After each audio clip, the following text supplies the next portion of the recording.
I was just talking to Darby, and I was like, yeah, this is like the first time in a, pretty much since Sunday since I've been able to like eat a meal and like not be like, I gotta get back to work.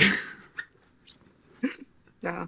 And I'm never like this, I'm just like, I've just been obsessed with this in a way that I haven't been obsessed with anything in like a extremely long time. So, Yeah, well, I think I've come alive for this for like I feel the first time in over a year. And I've had a crazy past year, but the uh, I do feel weird about it. Like, I mean, for me, it's my friend have died in like a pretty unpleasant way, and like and that was like a national media story. It's just like, but it seems to have sort of been good for me. That just like I have weird feelings about that. yeah. Yeah, I can't imagine like actually like knowing the people involved firsthand. That would just be like, I don't know. I'm sorry Yeah. for your loss, first of all.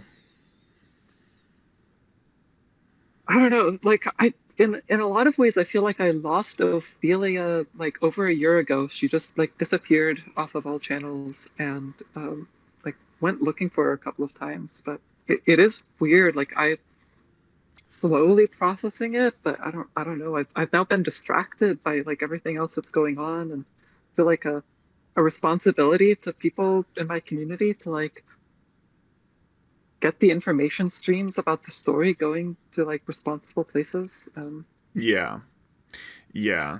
That's kind of like something similar. Like I'm not, I didn't know anybody involved, but I was close enough. And then when I started reading and kind of seeing the level of discussion, just sort of my inner anal retentiveness came out, and I was like, things could be a lot more organized than they are now. Yeah. So I was like, it was just bugging me. So I just, yeah. Um, okay, so I guess we can officially start. Um, this is, oh, fuck, Autumn your name. Russell. Sorry, Autumn Russell. Autumn Russell. Your username is in Latin. I can never remember the Latin ones. It's my bad. And Uh, yeah, yeah, Adrusi is how I usually pronounce it. Adrusi. Okay, right. So we're here with Adrusi, and we're gonna talk about the all the Ziz stuff because you know some of the people firsthand, and you've been one of the people, the first. You were like the first person to sort of mention that Ziz got out on bail in I think July of 23 or 24, Yeah, that's right. right? And I was just using you like as a source 23. for 23, and I was using you as a source for some things for a while, and then yeah, it seemed like you were one of the people who was there and knows the people involved, and last time I had on Octavia, and that was sort of a very much a pro Zizian conversation because I wanted there was a lot of conversation sort of going the opposite way, and there was a lot of claims being made where I wasn't sure like how fleshed out they were, and then now I think it's I'm at the point, at least um,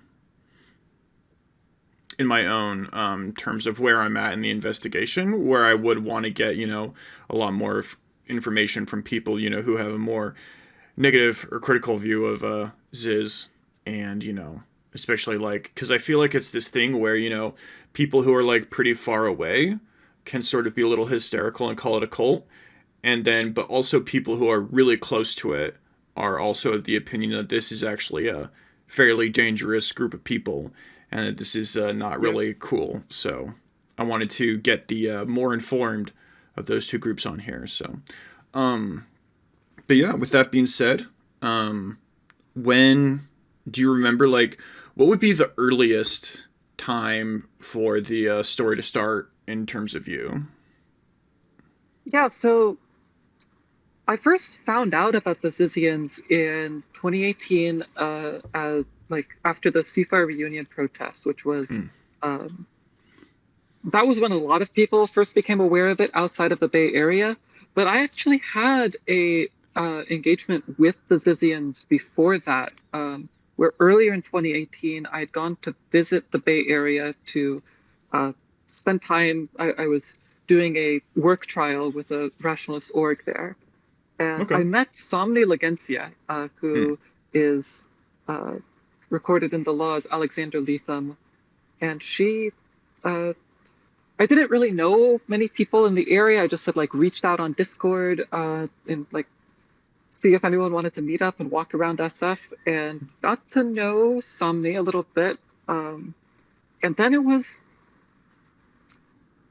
like a few months later, less than a year, I find out about the CFAR reunion protests and a bunch of people are getting arrested. I found out about this through a friend of mine, someone who I had known for a long time, who had friends who were connected to this. I believe had friends who were in fact arrested during that time, and was just like took a while for her opinions to develop on like what actually happened here, but was like pretty shortly after was like quite upset with like this and all of the people who were sort of getting getting these folks involved in just like I mean that area was a huge that whole incident was a huge mess. Yeah. We had a lot of it seems to be miscommunication. A lot of it seems to be the just like weird indiscretions among the Zizians who were there at the protest. I don't think that anyone was really calling them Zizians before this. This Yeah. was this incident was the first time that people uh, outside of like a narrow set of people that they had a conflict with were aware of this as a group, I believe. Right. And when you say weird indiscretions at the protest, are you just referring to like the details that are sort of in the public record, like the blocking the roads and not talking to people, or is there anything else? Blocking the roads, not talking to people, being dressed in like black robes that just like looks very threatening. They didn't really figure out that there were like other groups in this building, and so like there was these charges of false imprisonment because I think it was some group that included children were just Yeah. like being blocked into the building. They they just but then there was also there's like no agreement over how the SWAT team ended up called because that really seems to have been I mean, everyone who's spoken publicly about this seems to agree that there was no reason for there to be like aggressive, heavily armed police officers brought onto the scene. Mm-hmm. Uh, the the people, the Zizians who were arrested, have alleged that this was an intentional act by people at CFAR Yeah. uh, to like harm the Zizians. But everyone there is like, no, we did not want this to happen, and it's it's very hard to know exactly what to make of it, but I think that you can, with some things that seem pretty straightforward, like the whole concept of the protest was fairly irresponsible and not very well thought out. Yeah. I think you can sort of see from the outside, just, uh, but also the reaction to it was enormously disproportionate. It's not clear to me that there was even that good of a reason for the Zizians to have been arrested in that incident. Um, and possibly there was because of the false imprisonment. Uh, Yeah. but there definitely wasn't any reason for there to be heavily armed people coming and attacking them and dragging them into vans. That, So uh, I have a few questions about that. sure. So first of all, first off, the oh fuck, I lost my train of thought.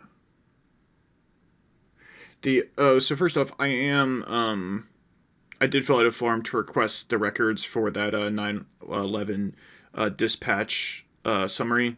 It's like not going to be like the call transcript, but it's going to be like a public facing version of that. That's sort of a summary of that call. And if the government could do their job, then we should have that available in the Google Doc down below at some point in the future, because that is like one of the big points of contention with the Zizians.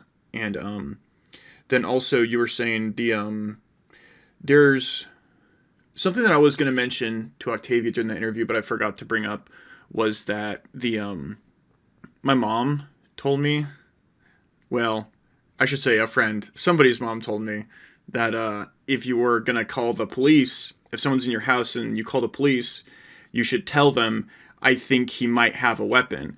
Because, and you don't say he definitely has a weapon because, you know, but because it's like, you don't know. He might have a weapon. You can't necessarily tell. But if you tell them that, that's going to, you know, make them actually kind of take it seriously and show up faster. Yeah.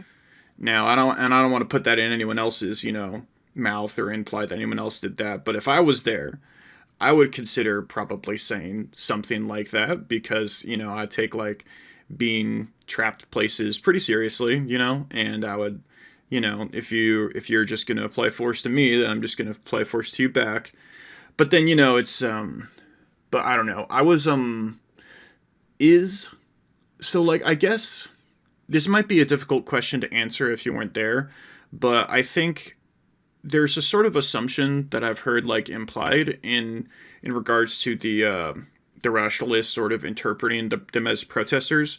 They were wearing V for Vendetta masks and they were wearing black clothes. Was it like big clothes? Was it like possible they were concealing some sort of weapon? And did they recognize them and be like, oh yeah, you're Ziz, you're Gwen, you're like some, like we know these people, right? Or were they just like strangers?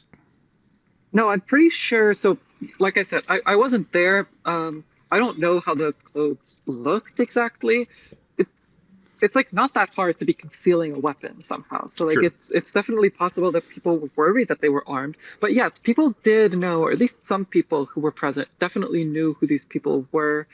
There had been like buzz about like this was not the first time that Yeah, I think that they told the this cops ahead of time there might be trouble, I believe. uh, these people were not. This wasn't the first time that the Zizians had brought up these allegations Hmm. of like wrongdoing by Miriam Sefar. It was so I assume that people there were able to guess who this would be. Uh, Now, beyond that, like what were they thinking in there? I can only sort of go based on statements that were made afterwards. Yeah. Um, but yes, they could have totally thought that, like, been validly worried that there would be a weapon involved. Yeah. Okay. But yeah, so then But you I should were, like emphasize at that point there had been no, at least no known instances of violence by Zizians. Like, uh, yeah, there was I this think, sort of blockading people, but there was no like physical attacks on people as far as I'm yes. aware. Yeah. Maya Pasek had allegedly, or I guess suspectedly is the right word, committed suicide by that point. But I think that attribution to Ziz is sort of not really fair. So, Yeah, I would say like I think that that's sort of a problem with Ziz's like personality, and it's like something that I would point to like show, hey, this is there's like some problematic stuff going on. This is one of the things that I would point to as like cult behavior. One of the examples that I would want to point to for how like Ziz is telling people how they should be. But I don't think that it's fair to characterize that as Zizian violence. That's not that's not what I would think. There's plenty of Zizian violence to go around. We don't have to focus on these edge cases.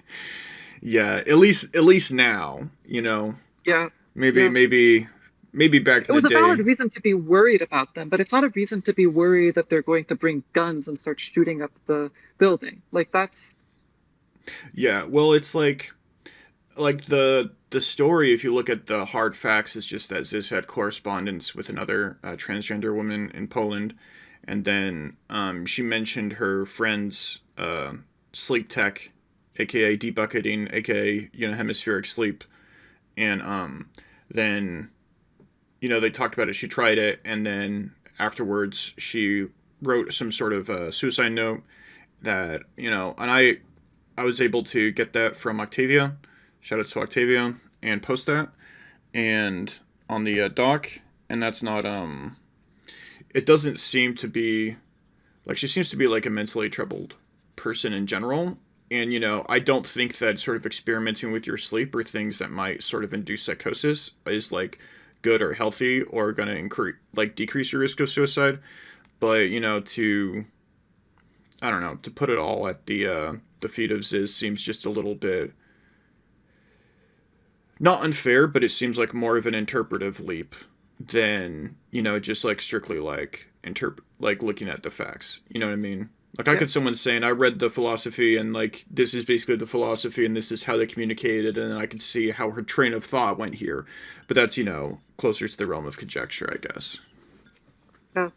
I think that like even with people who are vulnerable and unwell, you do have like a level of responsibility with them to like Yeah. not be pushing them over the edge. But yeah, I don't want to attribute that too much to Ziz. Definitely not as like evidence of willingness to perpetrate violence against Yeah. people. Yeah. That's Yeah. Maybe not the best mindset to be yeah. sprinting around, but yeah. So yeah, and then after the protest, what happened next with you and them? Yeah, so I didn't hear anything about the Zizians after the protests for quite a while. So that was I mean, I guess this voice was happening about the protest in late 2018 or early 2019. Um, but I remember there being something around COVID. Maybe I have the date of the protest wrong. In any Uh, case, okay. the next time that I remember hearing much at all about the Zizians was in late 2022 Mm-hmm. when there was first the first incident in Vallejo with the stabbing of Kurt Lind and the death of Emma, as well as the arrest of Somni and Suri. Mm-hmm. There was, I didn't hear much about that. I heard that just like along the grapevine from people who were like fairly connected to this. First of all, I had heard that Ziz had died, and I had heard that just from like Mm. Jessica Taylor's Twitter at Yeah. the time. And then I hear, oh no, Ziz is alive. She's been reported on the scene of an incident where the landlord got stabbed with a katana, um, and somebody died. I didn't know Emma. I'd never heard of Emma, but that's also like the first time I think that I heard of Somni. I think I might have been vaguely aware she was involved in the CFAR reunion activity. Was Somni not the one you met at the very beginning of the story? Somni was the one that I met, yeah. Okay. So we had like become Facebook friends and stuff, but we weren't keeping in touch after that. I didn't realize that she was actually at the CFAR protest and had been Oh, arrested in okay. connection with that. Oh, okay, Um, okay. I Right. did know that she was like associated with the same people, but I didn't know that.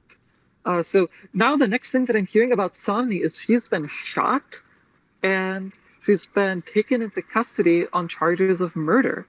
Uh, and the interesting thing about that, I'm not sure that this has been very well communicated recently. Somni was charged with the murder of Emma, Yeah. and this has to do with a like concept in law where if you initiate violence and somebody acts in self-defense and that results in somebody else's death, then the person who initiates the violence is considered responsible uh, in like as murder for the Yeah. death of the people involved. Um, I believe. I think there's more than one law that pertains to this. The one I've heard of is the felony murder case, which is that if somebody dies while you're committing a felony, then because of your felony, then you are responsible legally and you could be charged for felony murder with that. So like Yep. even I think like speeding fast enough is like felony. So if I sped hard enough and then you know Well, actually, no, that would just be hitting someone with a car. That's a bad example.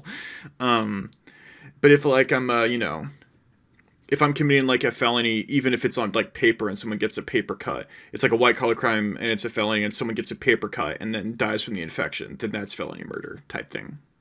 And Yeah, that would also, make sense as like the general case there. yeah, and then also the attempted murder of the landlord. Yeah. Um, and oh man, I can't keep track of all of these things. I know like Suri Dao was also arrested. I had Yeah. never heard of Suri Dao, and I like no one else who I've spoken to like really knew anything about Suri Dao. Was she not at I, the protest? she, I don't believe she was at the protest. No, Let I mean me you can double check, check that real quick. but I was not aware of her being at the protest.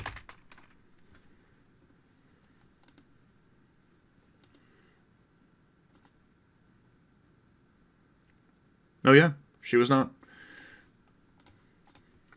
Yeah, as far as I know, Suri Dao turned up for the first time in Vallejo um, at that stabbing. Um, Mm-hmm. and the story there is like also really confusing. Yeah, it's pretty Like contested. it's very contested. I don't know if you've seen um, the version of the story that came from a The Tumblr post? unidentified Tumblr user, Yeah. a flower by no other name. Yes, I have. Yeah. Um, I know that Octavia has seen that and said this seems plausible. Um, Mm-hmm. I reached out to that Tumblr, and then I also asked. Octavia had like a guess as to who it may be on Twitter, and I DM'd them. I haven't gotten anything back, and I probably won't because if they're online, then they're probably hearing about this, and I'm sort of assuming that if they're interested in there's a reason talking. they were publishing it anonymously. True. Um. So, and yeah, and that it involved like quite a few different allegations. Um. Number one, that one of them was that Kirtland believed who is the landlord believed that if he killed them, then he would get to keep their property if they died on his property. I don't know. Seems a lot of it seems That like a seems little, weird. yeah. I've kind of been like looking into it, and there's a few claims.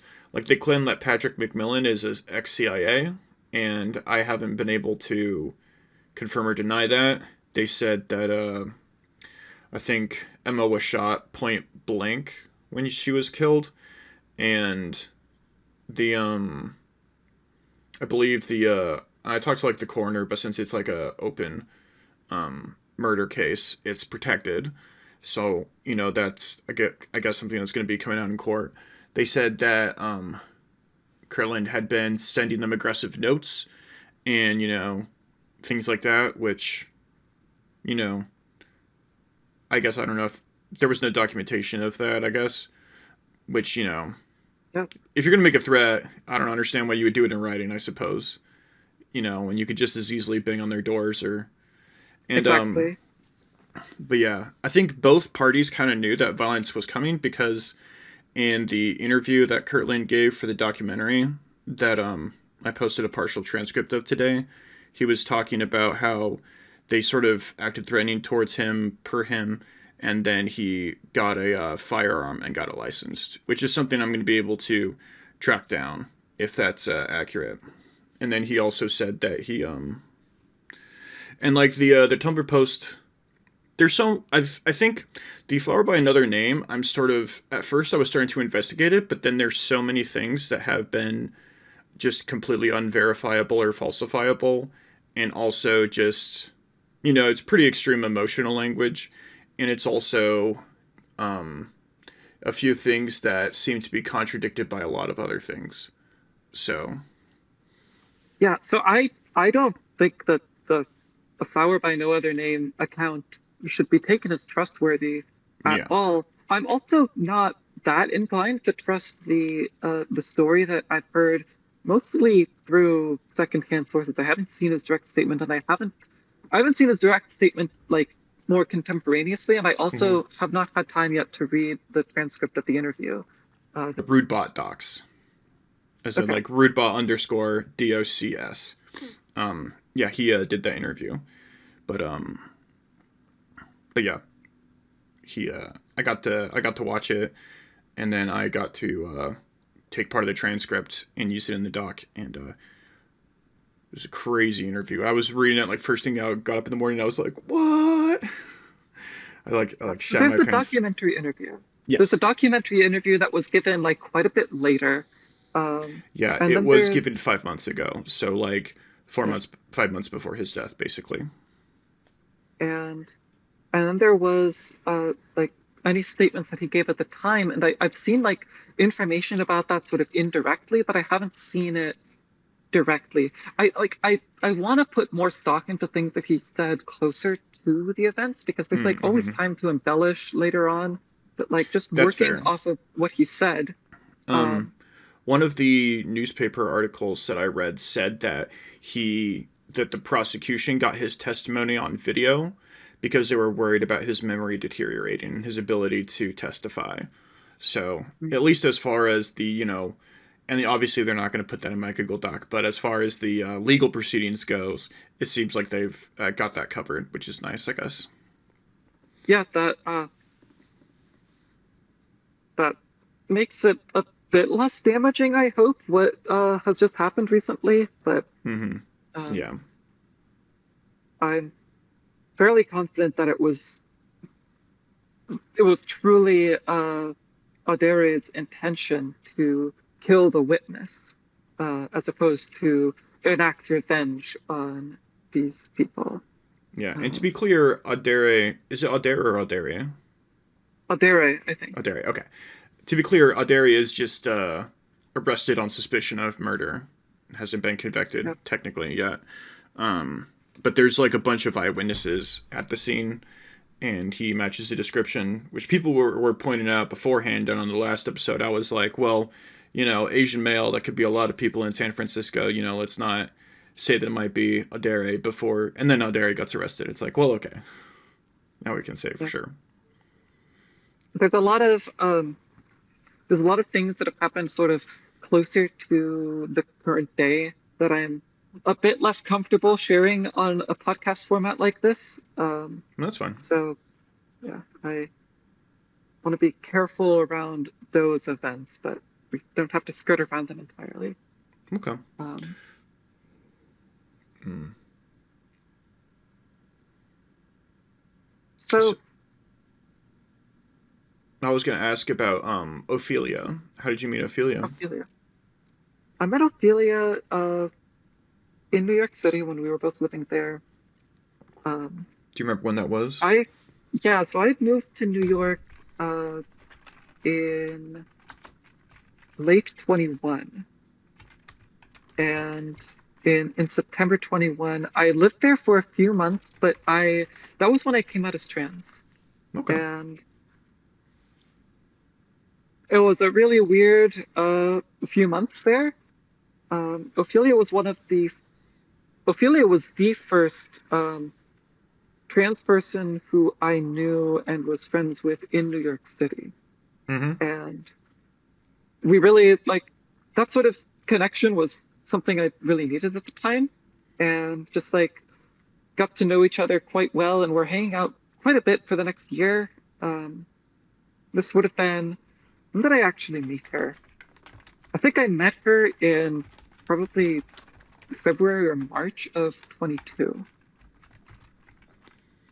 Um, So wait, you said you met her in March of 22 or yeah, September of 21, or you moved to New York in I moved September? to New York September 21. I Okay. met Ophelia sometime around there, like in early 22. I want to say February or March. Okay. Um, and we were never like extremely close, but we hung out a lot. And she was in many ways like my connection to a lot of people who I know now and spend a lot of time with now. So she was like pretty important to me. Um, Mm-hmm. we let's see. Ophelia was like very nerdy, somewhat like vibes wise, very autistic, very energetic, sort of would hang out with her, and often we would walk around Prospect Park together, and we would be talking about stuff, and then like between sentences, Ophelia would just like run off, and like sprint off into the distance and like come back, just like felt like talking to a little kid sometimes, and I love that. Um, Mm-hmm. I first was aware that she had like any interest in Ziz stuff in late 22. That's Mm-hmm. when the information about uh, like the Vallejo incident, the stabbing of Kirtland, and then shortly thereafter the Delaware County, Pennsylvania incident with the Michelle Zyko's parents. Mm-hmm. Okay, yeah, because the So that, stabbing happened in November 22, and then the Pennsylvania double homicide happened on New Year's Eve. Actually, yeah, they were found like early January, but the cops date it to New Year's Eve. makes sense. Um, Around the time that like news of the Kirtland stabbing was first circulating, there was just like discussion all over the community about Ziz because people were starting to be afraid. People were like, first of all, what the heck? We thought this person was dead, and now they turn up at the scene. It's like a like like three people almost died. One person did die. Uh, Mm-hmm. it was Yeah. And just for the record, Octavia was disputing the idea that Ziz was at the scene, but I've heard from a lot of different sort of varied sources. I think including the lawyer that was representing them. I've heard from like legal sources, and it's like there's no like I haven't found like the singular undisputed proof or whatever of like the arrest record of Surrey Insomni, which I'm like requesting. But yeah, and I've heard like the day of, I've heard the day after. Um, but a lot of people are alleging that she was there at that time. So and yeah. I'm not entirely sure the trail of information. I agree that it's not like a certainty.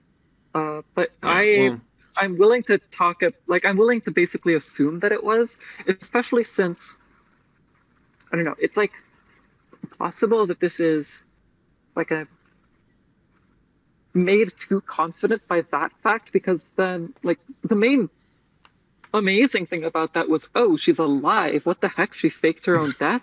And then we find out later, like we get much more certain proof that like she actually is alive. And mm-hmm, then like retroactively that made it feel like any uncertainty in like was she there in Vallejo sort of melts away, but maybe that's not mm-hmm. entirely justified. I I don't know. I No, yeah, because the basically more operate difficult under to the believe assumption that she thing, was there. yeah, because like the more difficult thing to believe wouldn't have been that she was at that location. It would have been that she was alive. Yeah, And then when that's proved, it's like, yeah, it's not really that crazy to imagine Ziz like even at that time when there wasn't any like there weren't any intentional killings as far as we know before the attempted murder of Lynn yeah, um, or alternatively the stabbing of Lynn in self-defense, which I think is a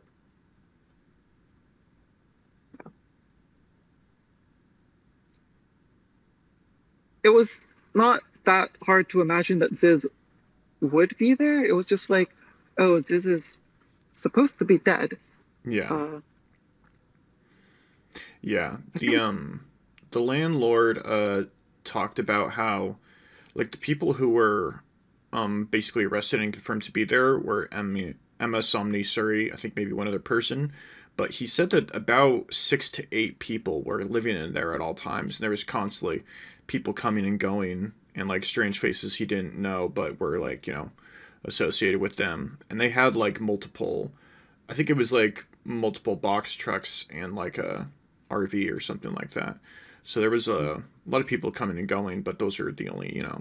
So with that many people coming and going, with Ziz's friends associated, it would be like weird for her, especially when it's so off the grid.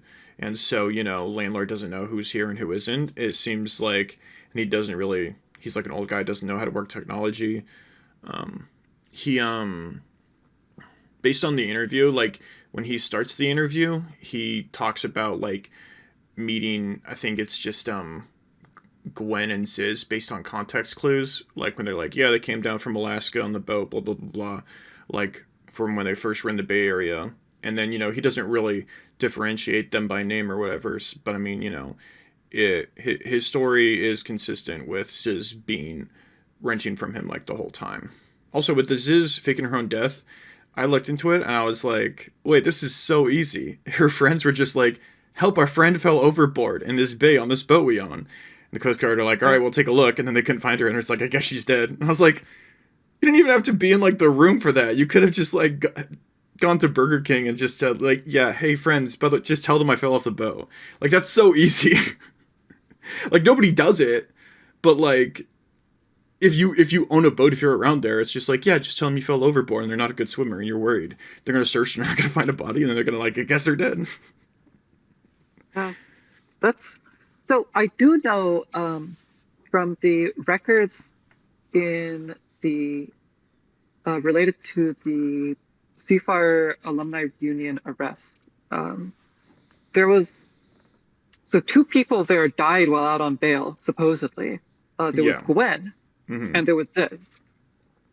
And the lawyers involved, I forget whose lawyer this was, but somebody was speculating like, I don't know if I believe this like Ziz case, but I believe the report of Gwen's suicide. I'm not sure if I believe the report of Gwen's suicide. It might, like, I don't have a particular reason to disbelieve, except for, well, one of her best friends also like faked their death. But Yeah. It seems like probably people in criminal justice know about like boating accidents, like that's easy to fake. But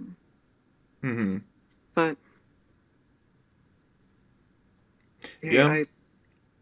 And it was today where I was kind of reading everything through, where like a lot of compendiums, or I mean just like sort of collections or summaries of everything, sort of claims that Gwen faked her death like it's fact. And then, but you look at it and it's like, well, Gwen is presumed to have committed suicide right around the same time Ziz faked her death.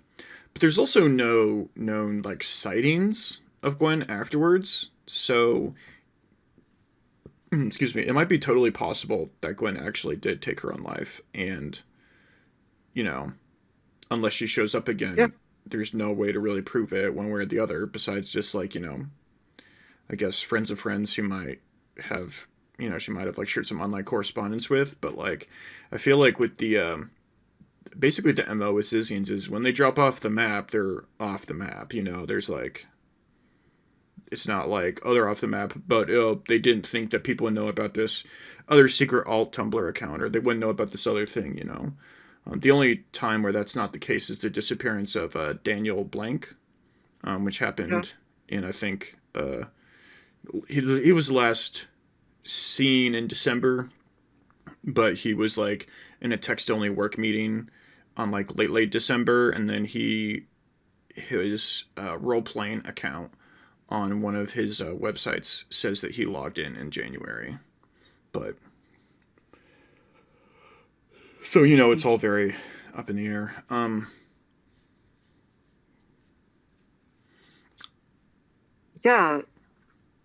I want to know if there's any insight you have with the Kirtland stabbing, the first one.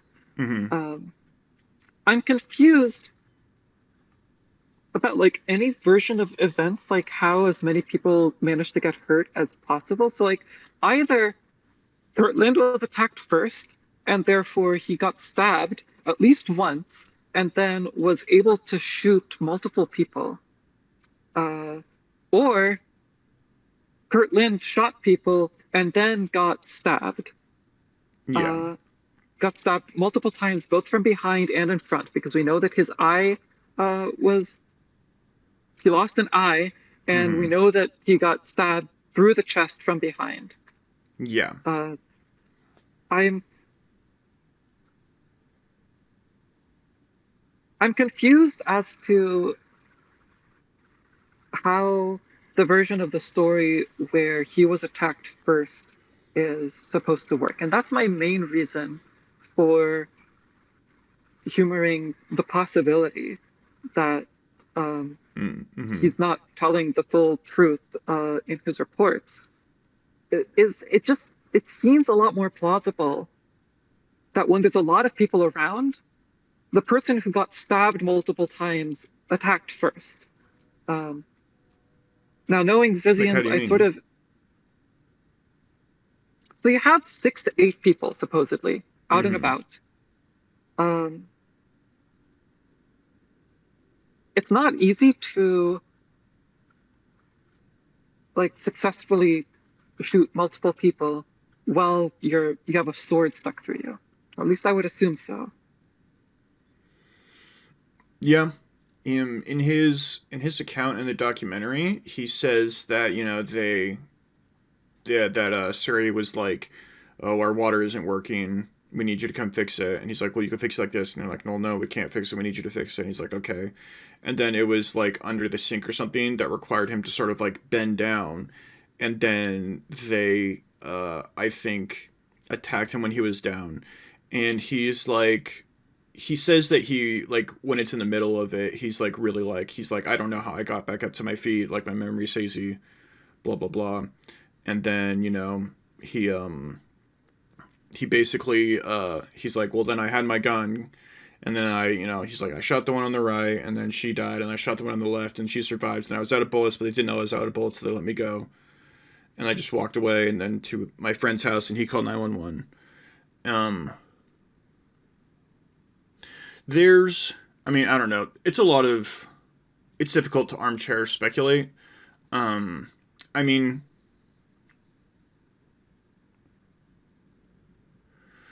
you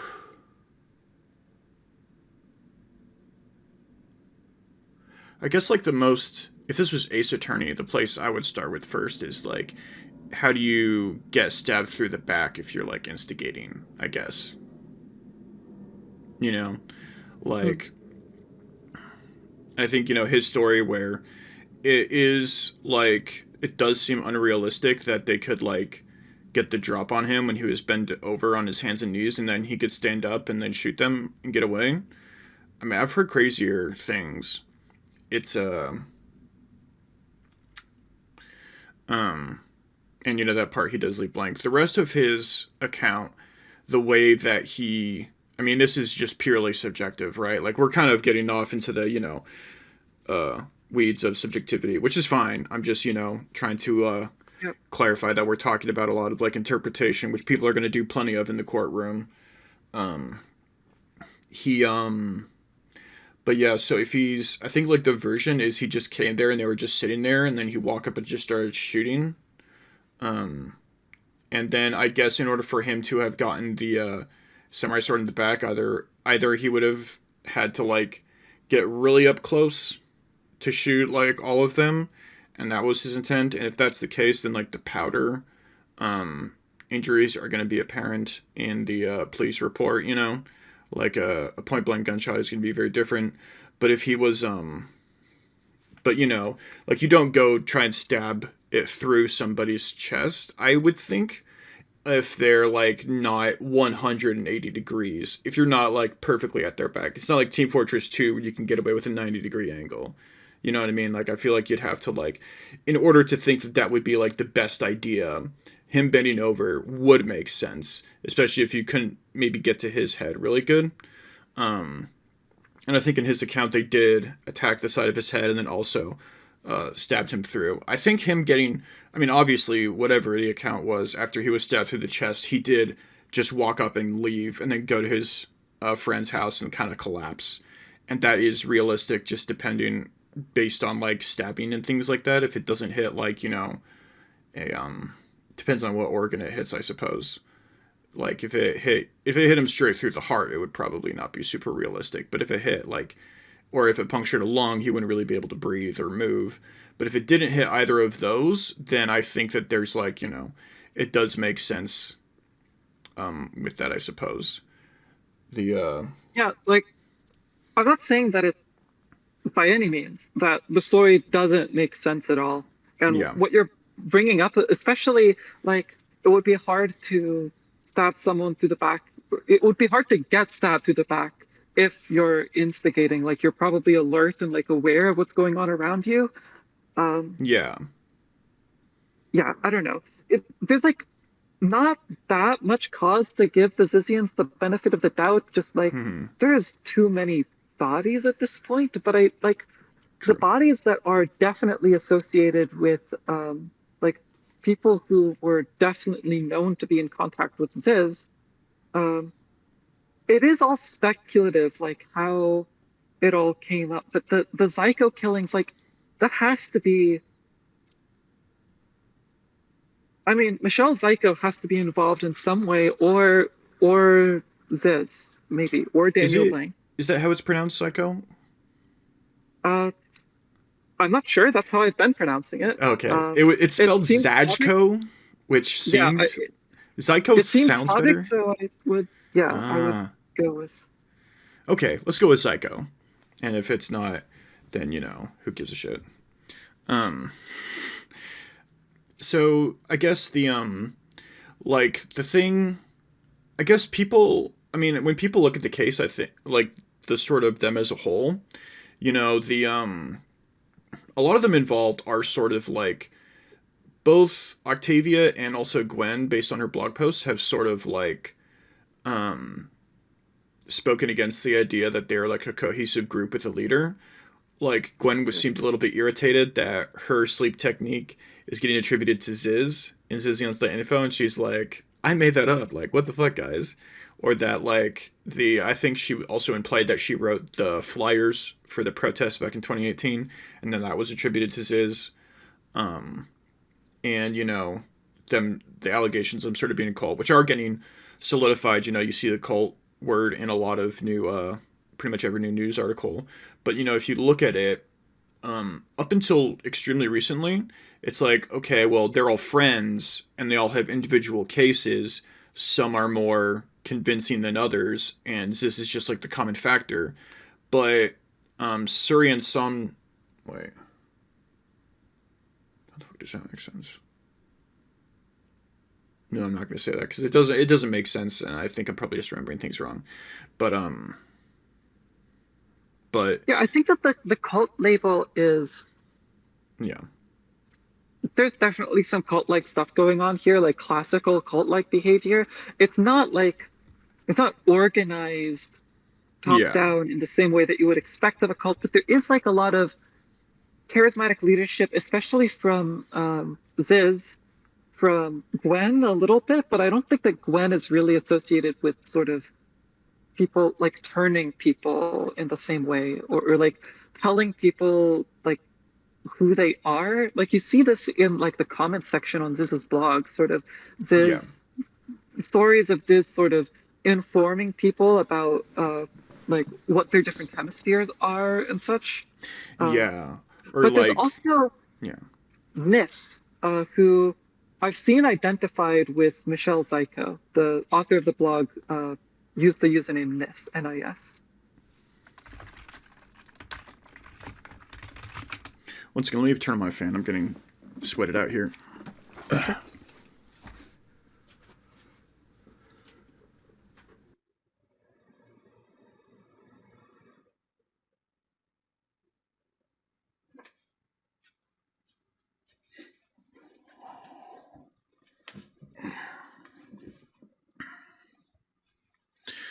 Okay, so you're saying that that Niz is associated with Jamie. Is that per you, or do you remember where you heard that from? Yeah, so there's a tweet that I can pull up from, let me see. Yeah, yes, please. Can you send it to me on Twitter? Yeah, Thank you. Is the amount of jokes I'm making upsetting you? no, not at all. Okay. Okay, good.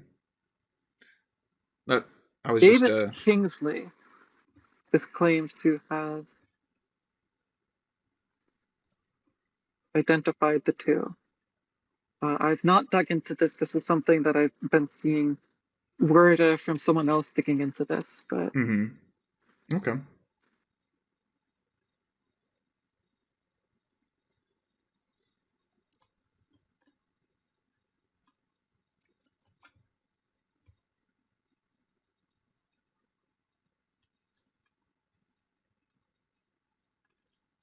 Okay. Was identified by David Kingsley to also be Psycho. Okay. Well, I guess we'll look into that. But yeah.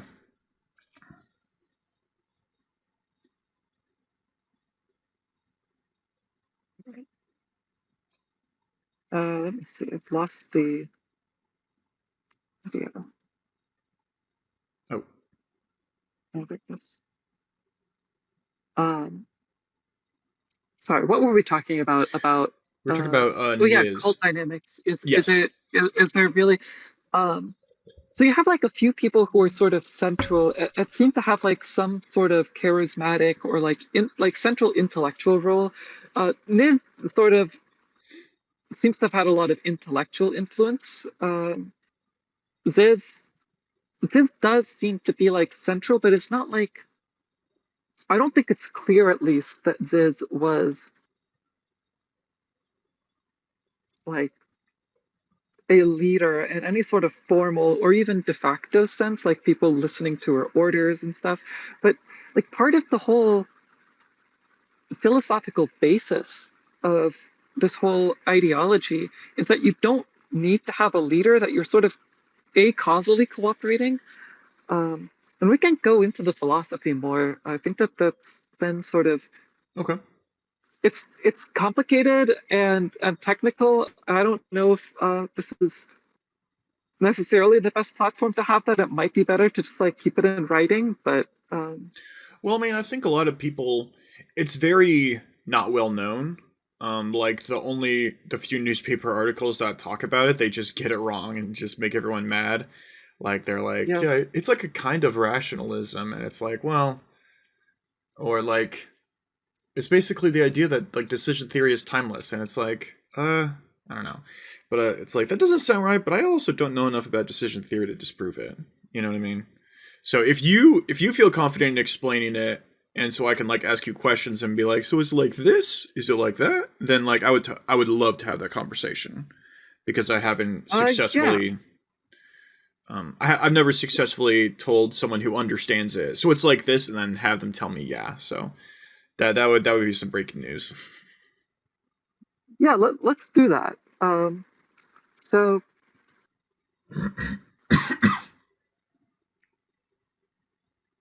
decision theory, first of all, it's basically you can think of it as like another word for game theory. Mm-hmm. Um, and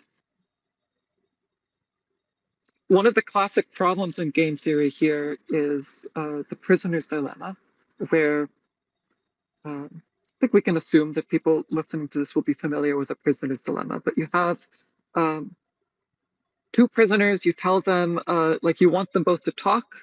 You tell one that like if they talk, you tell them both that if they talk, they're going to um, wow, doing a terrible job of this already. It's okay.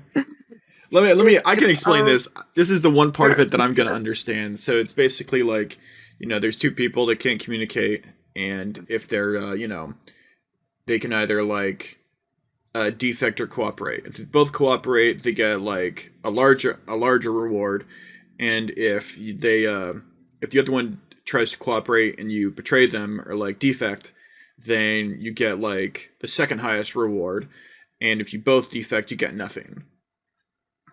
Yeah. So, And so the idea here, the reason that makes it such an interesting problem in game theory is the equilibrium here is that both people defect and they get the worst outcome. Um, well, but you would want both of them to cooperate with one another. yeah. uh, there's like everyone is incentivized to individually assume that the other one is going to defect because they know that like the best decision, if you aren't able to coordinate to both like agree to cooperate, is to defect. But the hope is, and this is like the insight of functional decision theory, which is the basis of most of a lot of this is philosophy and certainly related to the violence. The insight in functional decision theory is that if you were to be in the prisoner's dilemma with a clone of yourself, like a perfect clone of yourself with all of your memories, not like a real biological clone, philosophical clone, then you should be able to cooperate. Like it would be really sad if two versions of you in like different rooms, if like you were split in two, if you weren't able to like agree to cooperate with yourself without any sort of coordination. And any decision theory. So like traditional decision theories, mostly causal decision theory, but also evidential decision theory, which is mostly exists as like a philosophical curiosity. No one really engages with evidential decision theory. Are these branches of philosophy that Ziz is inventing, or have they existed like outside and before No, Ziz? yeah. So the history here, causal and evidential decision theory, and various other attempts here are a debate that's been had in among philosophers for decades. So Okay. I was a philosophy major in college. I took a Mm, seminar in decision theory, and this was like part of the basic curriculum there.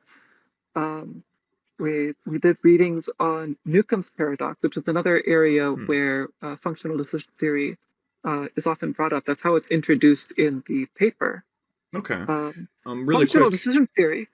Yep. Sorry, before we get too much further, I did want to say that we were talking about the equilibrium of Yeah. the prisoner's dilemma is for people to defect, but I don't think that that's borne out because I think that it's like complicated, but basically, I think in the 1970s, what the first computer scientists who would just run simulation models of just sort of brute forcing things, I believe, and then also biologists who are studying cooperation in animals that didn't have a genetic relation. It sort of mirrored a strategy that if you have like iterative prisoner's dilemma, like if you get defected on and you trust them, you don't die. So you can play this game like a lot, right? So if it's iterated, then basically all creatures really observed will do something where if they're not genetically related, are gonna do they start off trusting, they start off cooperating, and then they adjust for tit for tat. So if you're like, Yeah. oh well, I remember this guy defected on me last time, so now I'm gonna defect on him, and vice versa. And that's I believe what the Yes, that's a literature good is. point. Yeah. In iterated prisoner's dilemmas, the Yes. equilibrium is tit for tat, and sort of the best strategy that has been found is tit for tat with random forgiveness. I Uh, think so. but in Yeah. the one-off prisoner's dilemma, the equilibrium is definitely Ah. to Okay. defect. Okay. And equilibrium here is sort of a term of art, so like it's not a long-term equilibrium. It's like uh, it is the Nash equilibrium, uh, It's like the which metagame. so it means it's the best strategy for each individual, and they're not going to be able to get themselves. Let me pull up a definition of Nash equilibrium. I should be able to define this. I'm a liberal arts major, There we go. dude. I just vomited some Robert Sapolsky at you. You're on your own. A Nash equilibrium is a situation where no player could gain by changing their own strategy, holding Ah, all okay. other players' strategies equal. Um, Oh, wow. That's really interesting. so, so the idea here is because you're really like you're really not well off if you're if you defect or if you cooperate but the other person defects, uh, and then you're like it's really not a good idea to cooperate unless you're certain that the other player is going to cooperate. And so both players want them both to cooperate. They would really like to get that outcome because then they don't go to prison at all. But they're not able to coordinate, and so they have to like, oh well, I'm not sure what he's going to do. Let me defect just to be safe. Mm-hmm. And so Oh, then and one like, this detail I is a forgot way to for them mention to is if you cooperate and they defect on you, that's like significantly worse than if you both defect on each yeah other. So yeah. The goal here is like with a clone, you should be able to do significantly. You should be able to cooperate. mm-hmm. I want to bring up Newcomb's problem to bring in like more of the debate that led to the creation of functional decision theory. Mm-hmm. This is a bit of a more complicated setup in Mm-hmm. decision theory, but you have a entity, a omniscient entity, traditionally named Omega, Mm-hmm. and he's offering you a game. There's no other player in this situation. It's just you.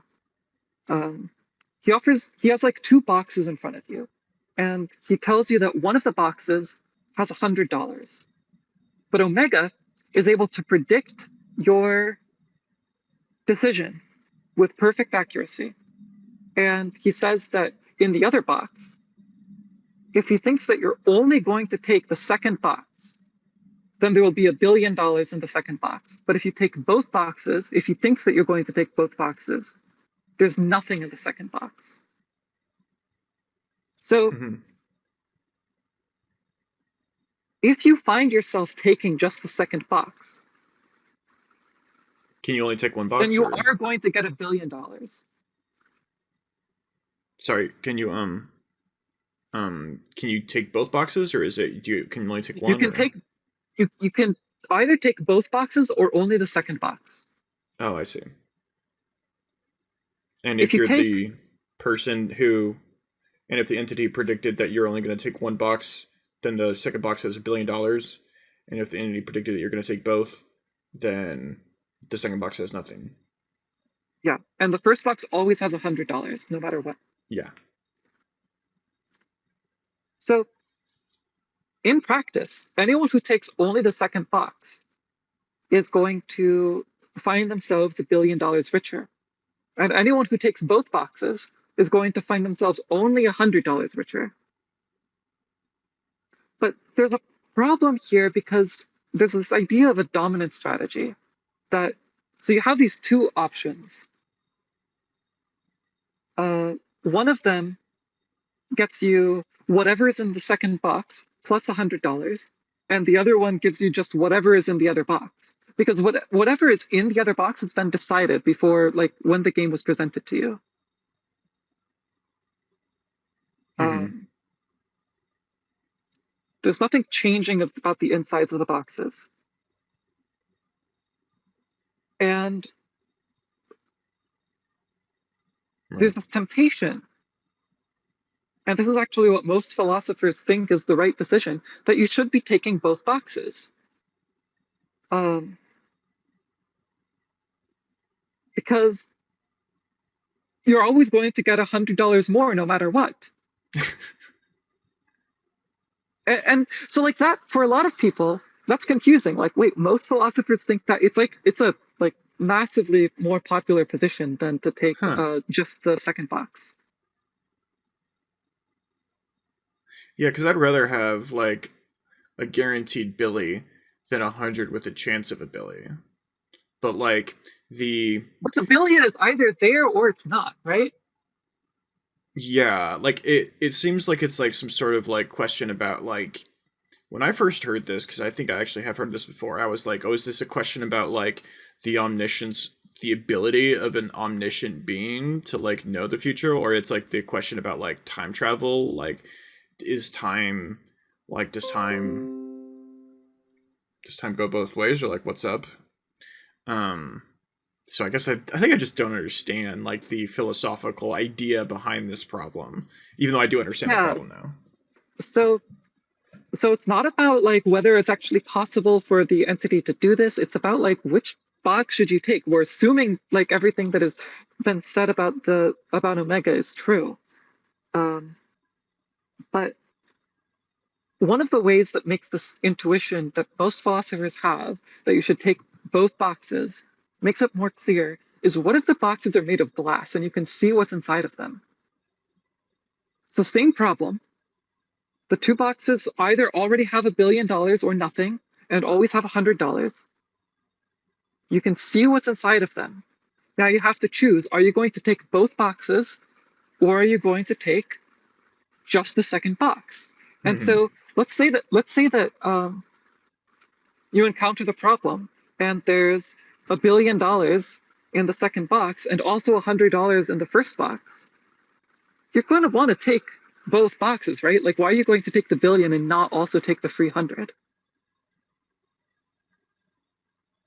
But nothing has changed about the problem by making the boxes transparent.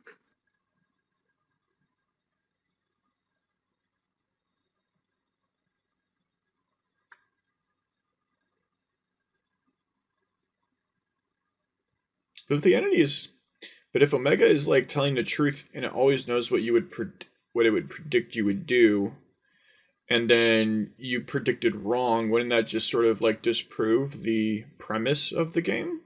Yeah, so you wouldn't actually find yourself in that world. So, like in in practice, given the assumptions, there is no consistent way for you to take both boxes if there's $1 billion in the second box. Like it would violate the premise if there's $1 billion in the second box and then you end up taking both boxes. Yeah. But then this leads to, but you can't be in the situation where there's $1 billion in the second box. And then you have to make this decision to just like leave the $100 on the table, even though you could absolutely take them. Like you're still making that decision consciously because you're not some like omniscient being, right? You Hmm. still have to decide to leave the $100. And you have to make yourself be the kind of person who would choose to leave the $100 in order to ever find yourself in the situation where there's the box made of glass that has $1 billion in it. Is this sort of like where, like as a child, you just like never lie so that like whenever you do need to lie or decide you want to lie, you can get away with it better because no one suspects you of lying type thing? Um, I'm not sure what you mean there. Like I had this thought when I was a kid, like I very rarely lied about anything.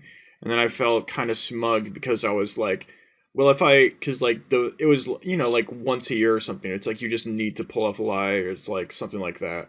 Then, you do it and people just don't suspect you. They're not on your guard. They're like, well, Ken always tells the truth. So if I ever did need to lie, then it would just, work really well because it's like you have your reputation by being one way and then you can exploit it by like being the other way, like making yourself into the kind of person Yeah. who would only take one box and then but if like the moment comes and it's actually like that big of a deal, then you can sort of flip on the dime. But I guess I don't know, I also might not be understanding it still. So like anything that's going to make Omega believe that you're only Hmm. going to take the second box and you're going to leave the box that like visibly has $100 in it that's sitting there. Um, like you want to be that kind of person, not to like convince Omega because Omega can't be convinced. Omega knows for Hmm. sure what kind of person you are, whether you're going to take that second box or just the second box versus both of the boxes. Hmm. But like in order to be that kind of person, you have to be willing to just like you have to be have the constitution to leave that box on the table, or else you're not going to find yourself in that situation. And you want to find yourself in the situation where you get the 3 billion. But most philosophers will say it's just like it's not rational to leave the $100 on the table once you know, like once you know that you're getting the billion. And so there's this whole debate that was there's like this famous paper that Hmm. was made in response to this, "Why ain't you rich?" Um, If where you're so it's good a at philosophy, response, why aren't you rich? right? So, and this is actually presented as a response to this argument of like, hey, why, like, you're saying that this is rational, that the rational thing to do is to leave the $100 on the table. Sorry, other way around. The rational thing to do is to pick up the $100 on the table because you know that you're just getting an extra $100. Hmm. But if you're not doing that, then why are you not like? Why aren't you making the money? And the conclusion for this is just like sometimes being rational means that you get a worse outcome. And this is just like that's where the original motivation for functional decision theory came from. It's like, Wait. no, being rational should actually mean that you win. It like being rational should get you the $1 billion. And there's something wrong with our idea of what being rational is if it's making us think that you have to not become $1 billion richer. Okay. I think I'm kind of starting to get it. So I guess the rational idea is that like no matter what, the decision's already made, so you might as well just like take it just on the off chances because it's like the second box is already guaranteed, and then all you're choosing to do is like it's already set in stone. So all you're choosing to do is just like take the extra 100 or not, and that's like rational Yeah. because you So can't so affect like the past, really. how are you going to ever feel in the moment that you should leave the first box on the table? You've already grabbed the second box. You have the $1 billion in your hand. Hmm. Uh, you've already put it in your bank account, and now you're coming back and you're reaching for the first box, right? It's still right there. It's still $100. You can grab the $100. You're just going to have an extra $100. Yeah. Okay, that makes sense. And what? Um, Because it's it's like hard you to can't be affect the the kind of past, I person who's guess. going to leave it. Yeah, you can't affect the past. Like you've already made it. But if you're the kind of person who's going to make that decision, Omega's never going to put the $1 billion in the second box, and you're just going to get the $100. Yeah. Yeah, I mean, I don't know. I kind of feel like an asshole, but I also feel like that just sort of like means that it's like just that like the premise is just like sort of paradoxical, I suppose. Yeah. So Like there's no there's such nothing. thing as like free will and also perfectly like predicting your information if you look at it from like a rational the past is immutable perspective, right? If you look at it, it's like, well, like God's the author basically, and we're characters and we can do whatever we want, but also like God knows what we're gonna do because He's outside of time. Then that makes sense because he just knows what the decision over free will is gonna be. But well, no, I think I'm stupid. I think that is like still equally applicable to this Omega situation. There are various ways of saying that, like that there's something that doesn't make sense about Omega, but there's also a bunch Yeah. of ways to set up this problem where you don't actually need perfect prediction. You just need to have like have a justified belief that like Omega is reasonably good. Like whatever decision, like whatever understanding Omega is going to have of you, no matter how you come to it, it's going to be like he's going to have like a 90% chance of getting it right. You don't have to have perfect prediction.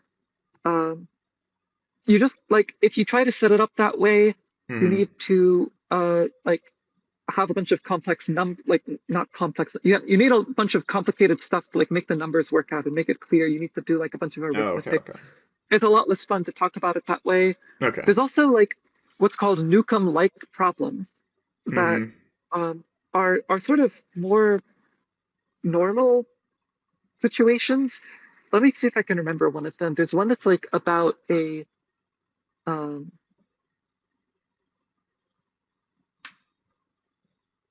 Parfit's hitchhiker, I believe, is a Newcomb-like problem. The Hmm. the premise there is you are stranded in the desert, you're out of water, and you're going to die if you can't get back to civilization soon. And a guy comes by on the highway. It's the first car that you've seen in hours, and you hitchhike, and he is like really hesitant to pick up a hitchhiker because he's worried, and you promise to give him $10,000 if he can get you back to the city. Okay. He agrees to that. You get in. He takes you back to the city. Are you now going to give him $10,000? And he's you're supposed to imagine like he's a really good judge of character. He can tell like if you're lying. Can't tell perfectly, but uh, in order to maximize the chances that like you actually will get picked up in such cases, you need to be the sort of person who can, Oh, this is making more sense to me. Yeah. yeah, you need to be the sort of person who can like convince people. And maybe that means really good at lying, but we're assuming here that like he can tell if you're like really good at lying. Um, Mm-hmm. Mm. so But I guess these like the sorts of rational problems come up. self-acting thing is like to also defect at the end, so you get to keep your $10,000 basically is what the point is, right? Yeah, that's the point is like you're back in civilization. You never need to see him again. He Okay. can't Yeah. enforce it upon you. This is really good. This is making a lot more sense to me somehow. So yeah, so the idea is that like this is basically showing the breakdown of like where rationality keeps you from getting what you want. Yeah. Okay. Um, And how does this relate to I guess Ziz's philosophy? so this is there's been like a bunch of responses in academic philosophy on like how to deal with this. We don't need to go into any of that, but what like normal philosophers, the most common is called causal decision theory. Uh, that's the approach that says that you should take both of the boxes. Okay. Um, the Machine Intelligence Research Institute, that's Eliezer Yudkowsky's organization for AI alignment. One of their goals back in the day, before there was any sort of indication what it would look like to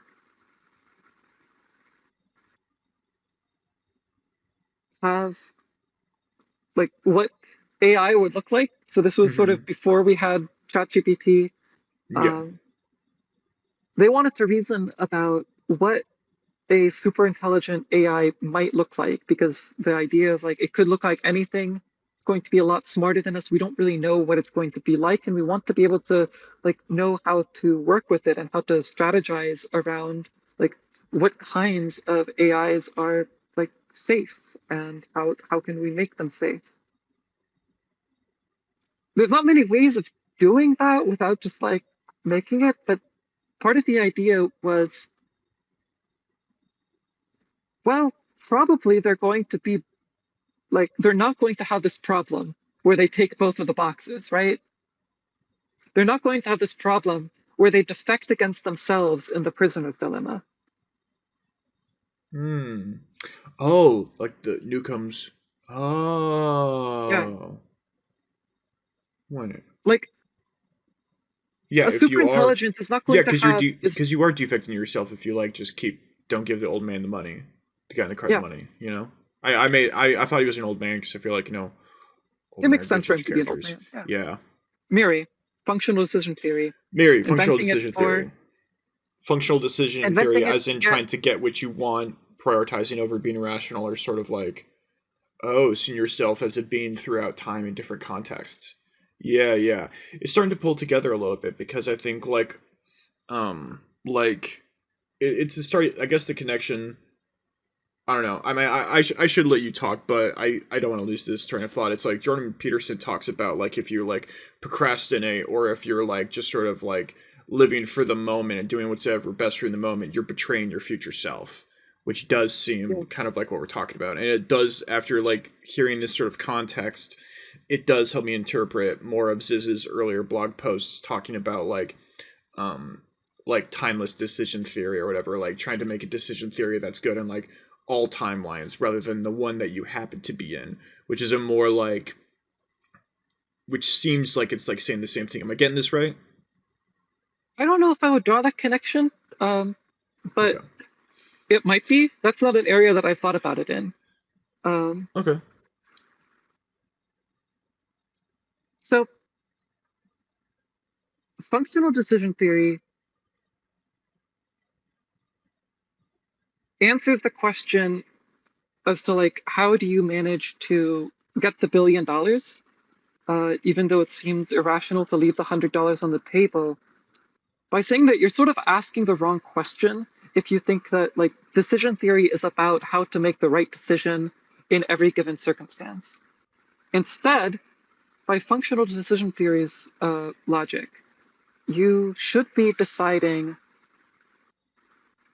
once and for all, what kind of person are you?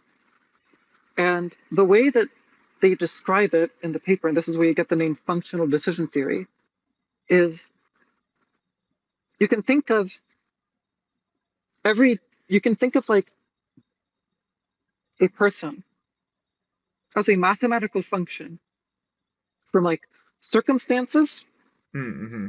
to the decision that they make in those circumstances.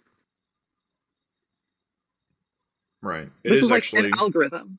yeah, it is like a math way of sort of putting something that I've heard is that like in writing advice, like a character is all a character really is at the end of the day is like what do you want and how do you try to get it? Yeah. And so like the way that normal people talk about this is like your principles. Yeah. You want to have a set of principles. You want to have a algorithm by which you make decisions. Yeah. And then once you have that algorithm, you do whatever the algorithm says. You don't like make decisions ad hoc when it like seems like it would be best. You like abide by your principles, and your principles say that if anyone ever offers you this game with 2 boxes, you should only take the second box. Um, so Hmm. this is like not original to the Zizians. This Okay. comes from the Machine Intelligence Research Institute Mm-hmm. in an effort to reason about future artificial intelligences. And there's like some efforts among people in the broader rationalist community to like figure out, okay, well, now we have this decision theory that we think is like actually a better way of operating. How do we apply this in our everyday lives? Um, and like sort of the normal way, like you can think of it as just any other ethical theory. Mm-hmm. And how do you like this? How do you deal with utilitarianism?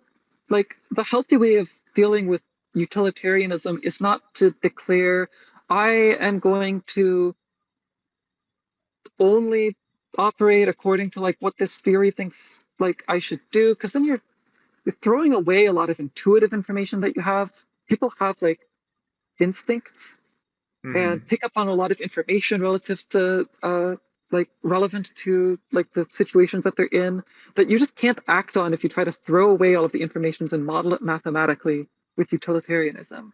And the same with any other Yeah. ethical theory.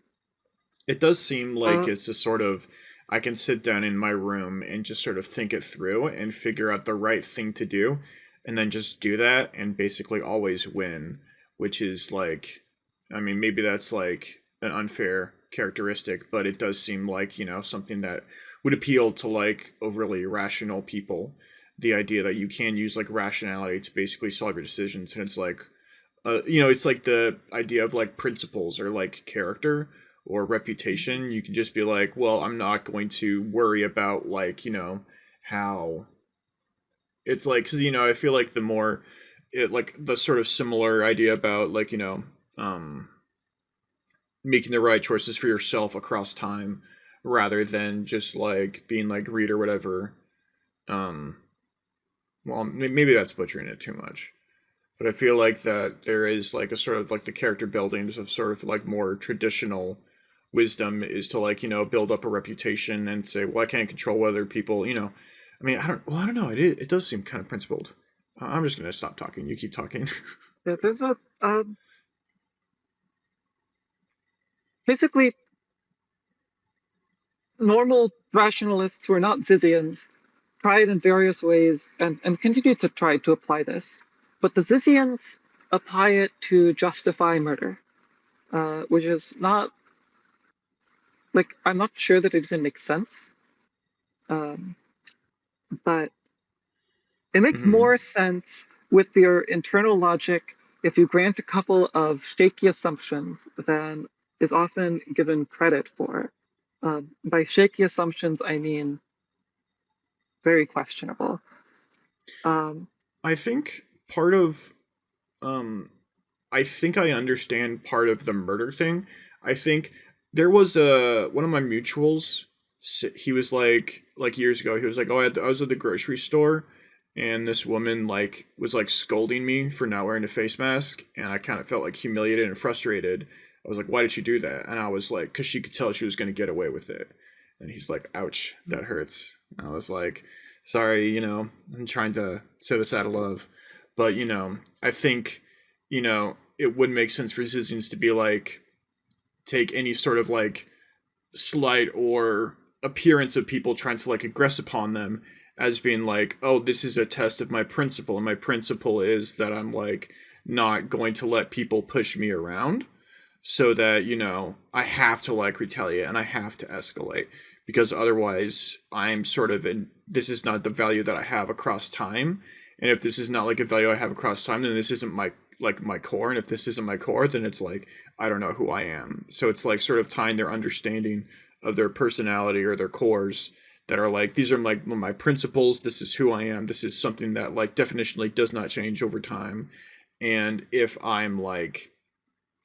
it doesn't include like meeting aggression with aggression and sort of like leverage with leverage, then I'm like forever doomed to be someone who's just sort of like an animal in a slaughterhouse type of thing.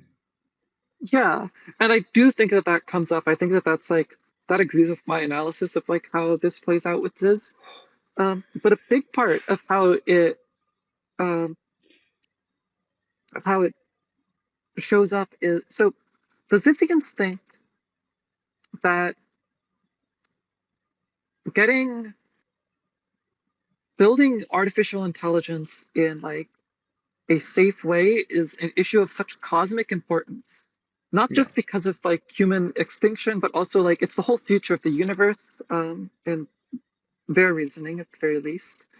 Um, and they also apply this to veganism. There's a connection there between veganism Mm-hmm. and artificial intelligence. But you have like these ideas that are of such great importance that you think that they can justify just about anything to sort of ensure that you get these things right. Yeah. And I think if we read the blog and didn't know anything about like the real life activities, and you were like, oh, does this like justify murder? I think a lot of us would probably say, probably not. They're just really edgy. Like you read Nietzsche and you don't think that it supports Nazism. And it doesn't, because, his sister kind of like butchered all of that or whatever. But I think, if like if like Nietzsche had then like, if someone had used that in like shot up a school, I suppose, or something like that, then you look at it and you're like, oh, now that I'm looking for this, I can see all this in there. And but with so I don't know. But at the same time, they are talking about things like aggression that you can like really clearly map on to like real life events where they kill people. You know what I mean? So it's like it's hard to like if the murder didn't happen, it wouldn't look like a motive for murder, justification for murder. But like when it did, it's like you can't not see the parallels. Yeah. Um, so I don't think that it's clear that at any point Zizians have murdered somebody like any way directly related to their causes of like artificial intelligence and veganism. Yeah. But given like their willingness to kill people and their stated objectives and values, like I think it's safe to assume that they do think that it can be worthwhile to kill people in those Mm-hmm. circumstances. They also think that you are like that you have to that there's people that you just have to punish by killing um, under certain circumstances. And so you have like probably the clearest example of this is the Zyko family. If we make like the reasonable assumptions about like what happened there, that Mm-hmm. Michelle Zyko has talked about her family being abusive, very abusive. Uh, there is this idea that if you're thinking like a Zizian, you can have that you should kill people who are abusive to you. Because if everyone who is like you was to kill people who abuse them, then no one would abuse people like you. Yeah, like the Kantian imperative, I suppose. Yeah. Well, so the way that functional decision theory sort of works operates a lot like Kantian ethics. Hmm. Um, Well, because that's the one thing I understand less than the Zizian philosophy is Kantian philosophy. That shit kicked my ass. I do understand the Kantian imperative, but that's it. yeah, so the basic premise that you should act according to maxims or principles that you would want everyone else to act by. Functional decision theory asks you to think about what if everyone else who is like you in some special technical way that we don't have to get into here Mm-hmm. um, decided as you did, what would the results be? And you can make this argument that if everyone who is like you kills their abusers, then no one will abuse people who are like you. And I think that that is like an important element of what's going on there. Like Yeah. this figures into this is justifications for things like revenge and for killing. Mm-hmm. Uh, the other example, or the Really other quick, thing that I would. Mhm. before we move on, before we go on, I do want to say that the another element to the Pennsylvania murders in terms of motive, might be money. I think Yeah, the newspapers confirmed that they are landlords of several homes, and which means that these must be like somewhat well off. And then also their I think some sort of unconfirmed anonymous source from the Medium article from years ago said that they were like really rich. So I've been trying to get yeah, like more I've heard that confirmation on too. that, and if you have confirmation or denial of that, obviously please reach out to me. But that might be another motive. But yeah. Yeah. So I mean, I only have that information from the Medium article. Um, you also have this example where physicians are like they're sort of acting like terrorists, right? They Yeah. people who cause them trouble seem to end up getting dead all of the time. They're like using this threat. They're like sort of being effective at terrorizing the rationalist community because they declared Yeah. Sifar and Muri their enemies, and a lot of people in that area have just been afraid to talk about Zizianism at all, just for fear of like drawing attention. Uh, Yeah. People who run facilities just like worried that they have some responsibility to not like draw attention of these like very dangerous people. hmm People have asked me Um, if I'm like afraid that they're going to do anything to me, and I told them that I made the decision a long time ago to be stupid like Naruto. So, and that's going to so echo throughout time. I'm too stupid to scare off of things like this. So yeah, but I but but think no. But to be serious, a lot of people are like afraid of for their lives in terms yeah, of this, and like I don't you know when I first started, there was like a lot of uh bullshit, I guess, in terms of just like things that were out there. I think, as far as I can tell, that the this unhemispheric sleep technique described in Zizians.info might be just completely made up. And if it's not made up, then there's very little evidence out there to support it for something that is, and at least one detail wrong about who invented it, and it's kind of getting passed around. So, but I mean, at the same time, the closer you get to this, a lot of people are seriously afraid. So, you know, I mean, Yeah.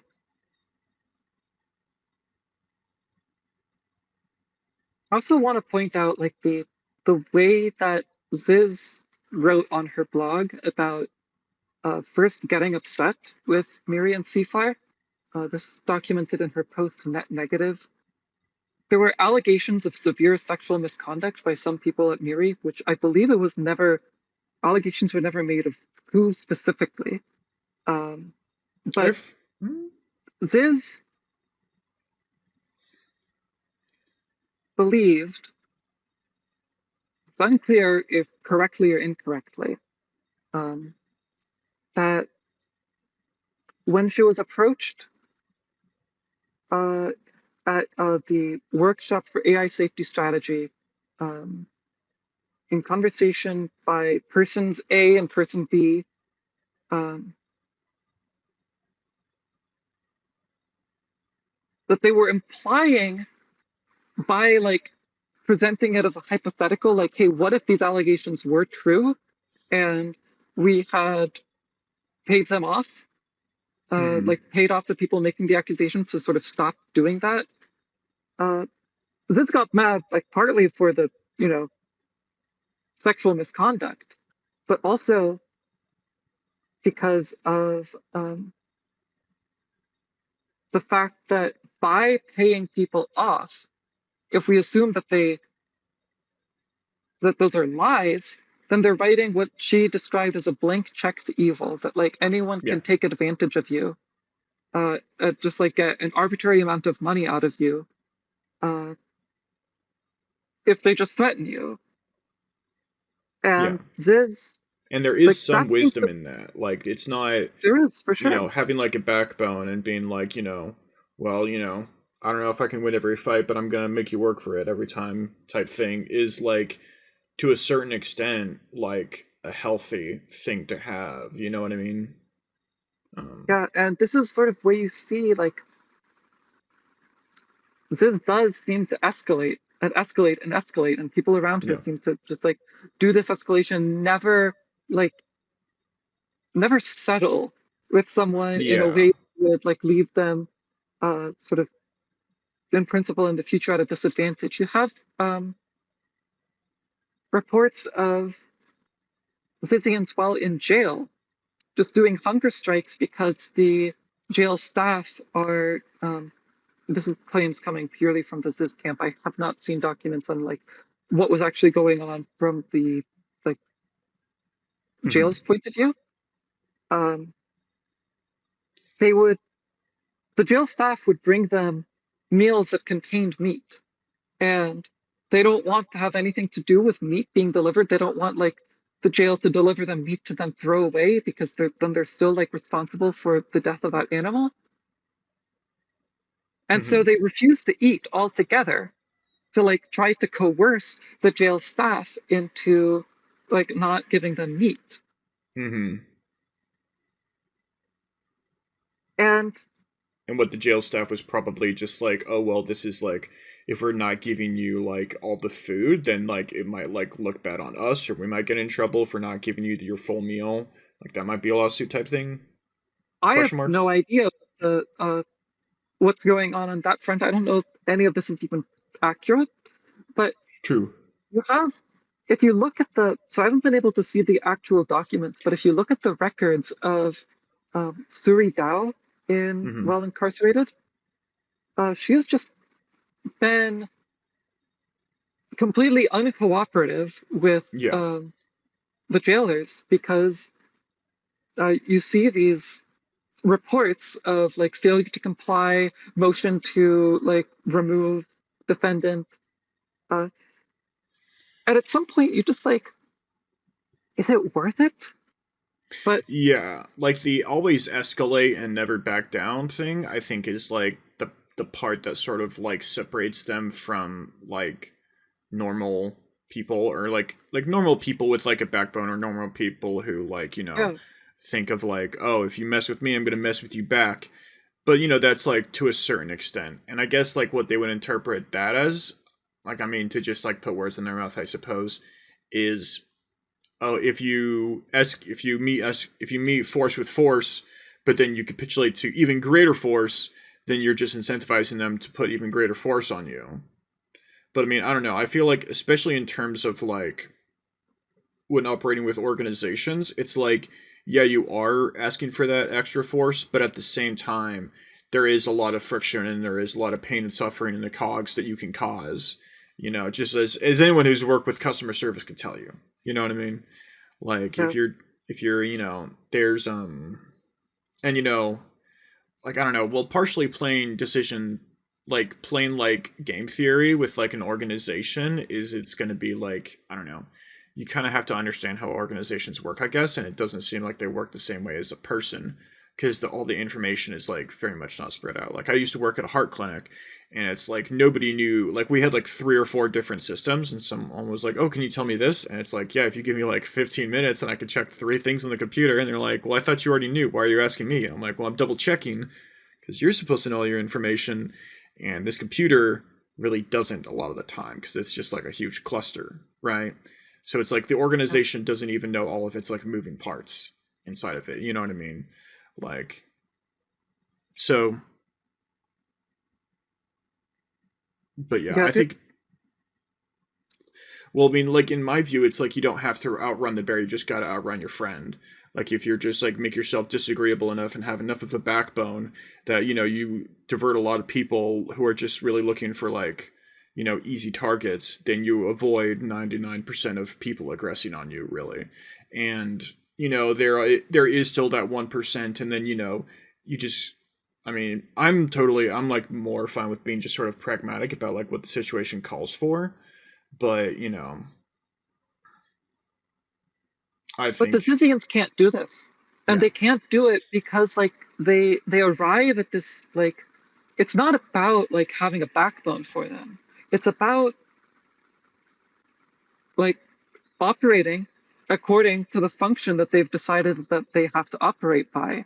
yeah. Um, like an earlier version of what was called functional decision theory was called timeless decision theory. Ah, That okay. was the Yeah, first paper.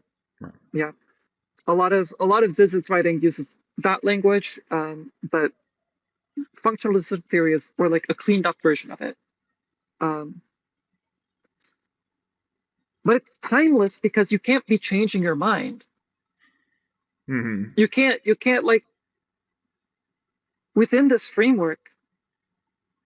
It doesn't really make sense to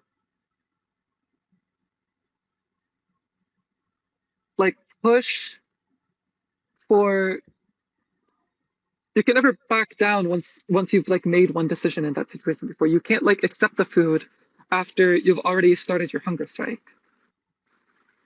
Mm-hmm. Uh, you can't be just like outrunning your friend and not outrunning the bear. You have to like just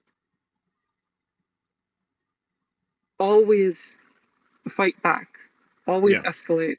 There's no like reasoned, hey, okay, it's probably not worth it this time. But that's look, you can make all sorts of logical arguments for this, and this is like the way in which I like defend uh Scythians is like you can make logical arguments for acting this way, but it's just like I mean, you look at how it works out for them. It doesn't Yeah. work. Yeah. It Um, reminds me a lot of American History X, which I think is like a brilliant movie in which like there like Edward Norton is like going through like you know you see like both like the future and the past, and in the past you see him like devolving into neo-Nazism. And yeah, the fascinating thing that really makes the movie for me is he wins every argument. He wins every scene. Like every scene where he's just sort of like he's like cooler, he's more confident, he's more like knowledgeable, he's like more put together. He like demolishes their arguments and stuff, and then he makes his like mother cry, but he won the scene. And then it's like you just keep going, and then in the future you see how he's like giving that up, and it keeps heading to the point where he's just like doubling down, and like to the point where he's like, like killing the guy who tries to break into his father's car and all this shit. And then he's like going to prison, and like he just keeps doubling down until like one day someone asks him, he's like, what is what you believed? When is what you believed made your life any better? And then he just breaks. Yeah. And that's it. And I was like, damn. Yeah. You know? Like there is a sort of reality to, you know, like you can have like ideas and plans and things like that, and like beliefs about yourself, and like that's important, but it's like the present is more real than the future, the past. You know what I mean? Like I'm not gonna For say they're sure. not real, but it's like, yeah. I just like go back to this like people are evolved social creatures. Yeah. You're like it's always unwise to just like embrace theory above everything else because Yeah. you're throwing away a lot of information. You're throwing away a lot of just like implicit things that you've learned. And we're back. Okay. Okay. So we're in a disk space because Ken is a broke bitch. But I think we were pretty much wrapping up the tail end of Zizian philosophy, right? Yeah, I think that's right. So we had talked a lot about the decision theory aspect of it, and I want to wrap that back around to what I was saying a lot earlier about Ophelia's interests in the Zizians. And so Ophelia was really interested in the decision theory angle on this. And like the whole community is a very philosophically oriented community. It's like very normal in philosophy to sort of talk about people dying in the context of like hypotheticals. A lot Mm-hmm. of stuff that like a lot of thought experiments that we'd have in seminars when I was in college would be like, yeah, this person's a murderer. This person, you have that in like the traditional telling of the prisoner's dilemma. It's like these two people are accused of murder. Was she a philosophy Uh, student? no, I don't think so. She was a computer science student. Um, but it's just like the rationalist community, especially like that part of it, much more sort of close to the like Miri and Sifar style stuff. It's very philosophy oriented. Yeah. I once heard it described as like philosophy done by computer scientists. So Yeah. makes total sense for Ophelia. Um, it wasn't that concerning to me that she was entertaining. Like, oh well, this seems like right about a lot of this stuff because people talk about these things in the abstract all the time, and I think that that is just what it was for Ophelia for the longest time. Mm-hmm. Um, and that changed sometime in mid 2023. Um, so I Mm-hmm. was not as like much a part of Ophelia's life during those last few months. I had been having a lot of stress at work. I was traveling. I was like attending a workshop on um, like ML for like large language models in London, and the two of us weren't talking very much. But I was aware of Zizian stuff coming up for like the first time since the like reports of the Zyko killings about 6 months prior to that. Mm-hmm. There was this person, Audere, which is the first time that I'd ever heard of Audere, Mm-hmm.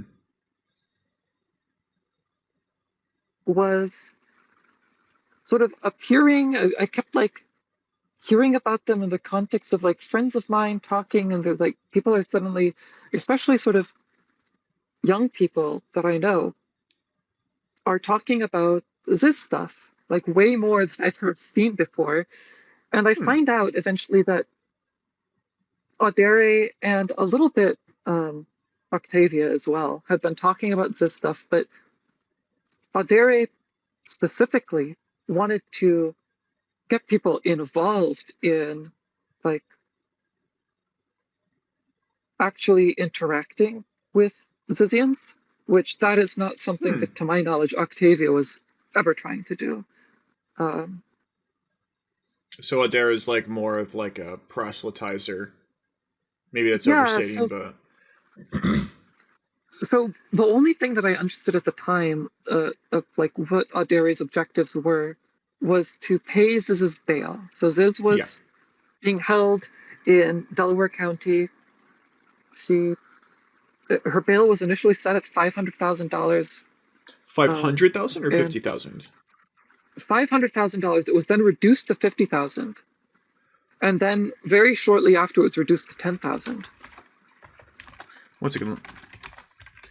Um, and do you remember where you heard that? I saw it in the documents from the court. Do you still have those documents? Yeah, here, let me Okay. pull it up. You don't have to. You don't have to send it to me right now, but just like afterwards. That's something I've been trying to get a hold of because I was talking with Darby, and we were talking about how like bail just usually doesn't get knocked down unless there's like a charge reduction or something like that. Question mark. Yeah, so I'm like very unclear on. Oh yeah, this is actually going to be annoying for me to pull right now. I'll do that Yeah, it's later. okay. Um, Very unclear on why Ziz was allowed to post bail at all, Yeah. since she was a fugitive from the state of California. Yeah. Um, so it's clear. I mean, I thought that when I saw that her bail was $500,000 to begin with, um, that that was just like part of that was the response to her being like a fugitive already. Yeah. It's like a little weird that they allowed bail at all, but like, okay, Yeah. $500,000, they're basically not allowing bail. Um, Maybe because the charges were just like obstruction and disorderly conduct. There was Yeah. like some, And I do want to say this is something that I just recently discovered today. The when she was arrested for obstruction, it was like what happened was that the Pennsylvania PD had a search warrant for a room, and I don't remember. I don't know if they identified where it was, if it was a hotel or somewhere, because they believed that the murder weapon for the Zykos was in that room.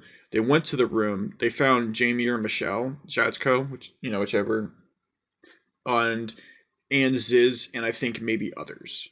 But like others are not, the existence and how many and who they are is not confirmed of others. But at least Jamie and Ziz were there, and then they arrest Ziz on obstruction charges, which I had talked to. My friend's mom is a cop, and they're like, obstruction, very broad, right? It could be a very broad thing of just interfering or just like things like that. It's a very generic thing to throw someone in jail for.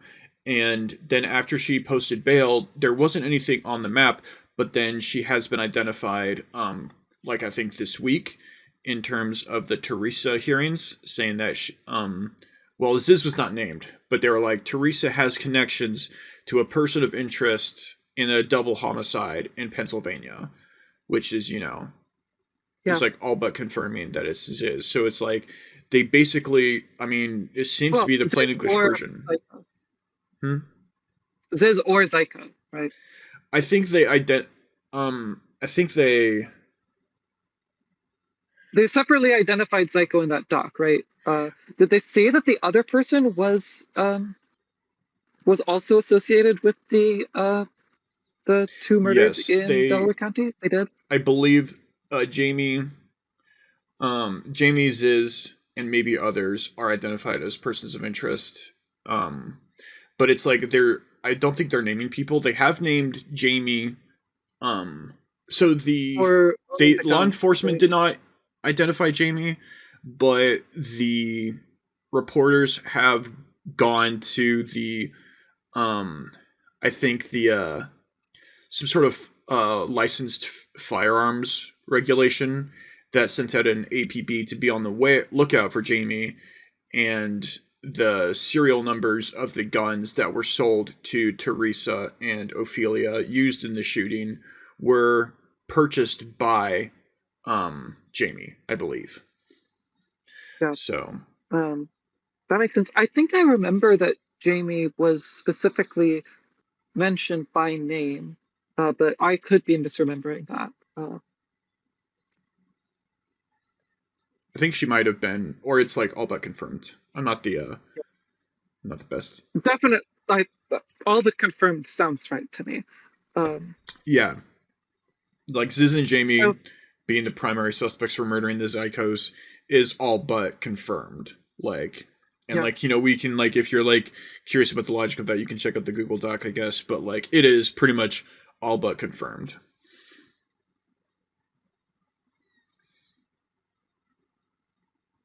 But I'm sorry.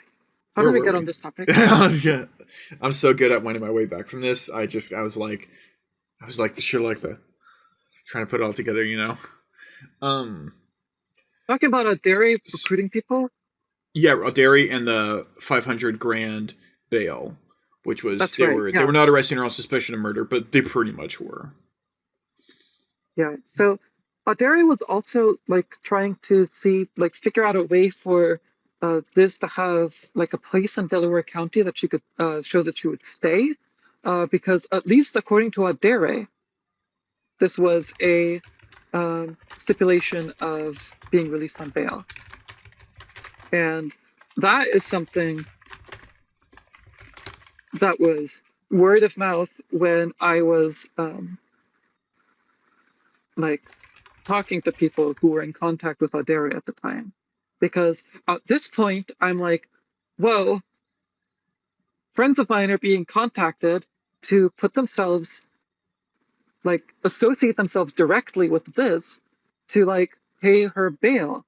And okay, I don't think that paying Ziz's bail is really a like good thing to do, but there is like a big difference between that and sort of participating in Ziz's crimes. Mm-hmm. But it still just like seemed like a extremely bad idea for people to like sign on to this program, because look, at that point it was like you could maybe like claim something like, oh, maybe this is all a misunderstanding. It was getting like quite a bit of a stretch at that point already. But Mm-hmm. like just putting your like people who are around Viv seem to turn up dead or in Mm-hmm. prison a lot. And I don't want friends of mine to do that. And that's when I started learning Mm-hmm. a lot. Like I gave myself a crash course on Ziz, read the whole blog, did all of that stuff, caught up and like reminded myself of all of the history from like the community alert posts and stuff like that, so that I could individually talk to these people. And what I found is like basically all of the ones who I spoke with, people who I already had like a connection to and felt like I had like some sort of handle to talk to these people. Um, was they were not taking it very seriously. Some of them were already like, yeah, this seems like a bad idea. I'm just sort of staying around to keep an eye on what these people are doing.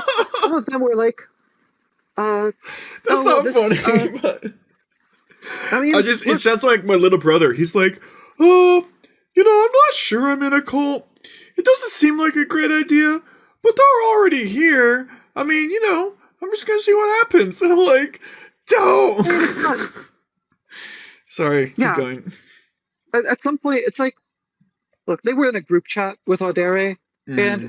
like Audere now is like this very scary person, and I always had a bad impression of them, just like Mm-hmm. interacting on Twitter is mostly the only place that we Mm-hmm. interacted directly. Um, but I, I don't know, like when it was just, hey, let's see if we can pay this person's bail. Um, it's like a bit less scary, and you sort of have to be thinking about it in like a certain way. But yeah, it set off red flags for me, like, hey, maybe just like stay away from these people. Yeah. But Do you know where he came from? The first like instance of him in like the record that I have is him just showing up, paying the Ziz's bail, and then filing the marriage license with Ophelia, and then the Oh, yeah. you have Audere on record paying Ziz's bail? Well, that's per you, and also I think let me pull it up. No. So, as far as I know, Audere did not end up Oh, I'm paying Ziz's sorry. bail. Help raise funds, Yeah. crowdfund, and you said that, and then also Octavia said that, and Octavia was like, "Yeah, we both worked to help. Like it was a GoFundMe or some sort of fundraising from the community to get Ziz out of prison." I didn't. When I say Adair bailed them out, that's Yeah. less accurate with that, So, but yeah. so I've been trying to see if I can get any record of like who actually paid that bail, Mm-hmm. because I'm not sure that it was Audere. I'm not sure that it was Octavia. Um, I actually wasn't sure until you just said that Octavia had been actually trying to do that fundraising as well. Mm-hmm. Um, that's interesting. Yeah, I'm not sure I who actually went and paid for the bail to be sprung. Like because I assume you have to do it in person. Um, What eventually happened is the bail was reduced, and then very quickly thereafter reduced again, and then Ziz was released. And yeah. I there was no mention from anyone who I know who was like in contact with Audere that had anything to do with them.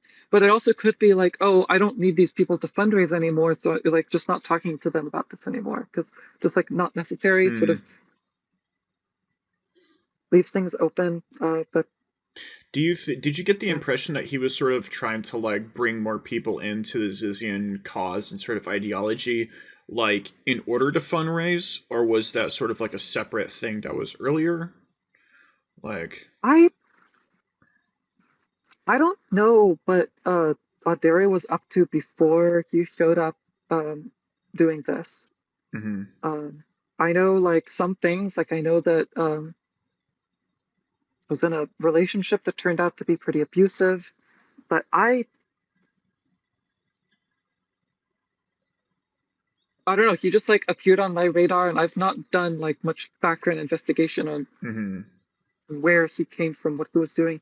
I know that Octavia had been sort of talking about Ziz stuff for a little while before then, and it doesn't seem like it was, at least my impression was not that it was originally for the fundraising thing. My impression was she had like come to understand that her ex was really like abusive and wrong about Ziz. There does seem to be like some indications that Octavia's ex was not, was like, Yeah. why would you have to distort facts about Ziz to make Ziz look bad? But was distorting facts about Ziz to make Ziz look bad? Um, Yeah. that That seems that true to is me. indeed I think, the question, detective. Um, yeah, and there was a lot of the things in Zizian.info, because this is the ex that in question who wrote most of that with a little bit of help from Octavia. I yeah. don't know how much help, but there was like a few factual things that don't seem to be borne out. Um, I messaged him on Twitter, asked him for comment, and he just didn't respond, which is fine. But um, the I think it was after Emma died that Octavia sort of changed her mind about um, you know thinking that like it's like it was sort of like, oh, like I feel responsible for like these lives sort of led to social ostracization, and that ostra social outcasting made them, led to Emma getting murdered. So this is my fault. And then, Yeah. I don't know what the timeline is of that and the breakup with the ex, but yeah, seems to be Um, about. my impression is like Octavia came to this realization that wait, actually, a lot of these things about Ziz were wrong, and there's like came to this came to understand that a lot of Ziz's sort of philosophical claims are like reasonable. Um, oh look, there's stuff on Ziz's blog that I if it weren't for everything else that happened, I would probably praise. There's some like self-help stuff there that like makes sense, seems good, well written. But like from Ziz, like you're going to get your self-help from Ziz. Hmm. Um, Hmm. but Um. yeah, Okay. So let's So you don't have to talk about this on the air if you don't want to, but if I think like sort of trying to figure out where Adere came from and who he knew and like people who would be able to give a little bit more color on that. I really want to know the question I really have is do you actually need a house or a place to stay before you post bail? Like, is that true? Like, has anyone I don't double know if checked that's that? true. Because he could just be I saying that and like trying to set up a place for Ziz to lay low. Because after Ziz posted bail, no one's seen or really heard of Ziz um, right. to date. Well, so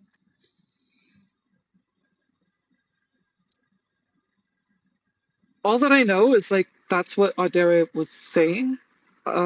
It sounds like reasonable that that might sometimes be a stipulation for bail, depending Yeah, on like sounds plausible. circumstances. But yeah, I Um, think I'll probably just and double check that. it's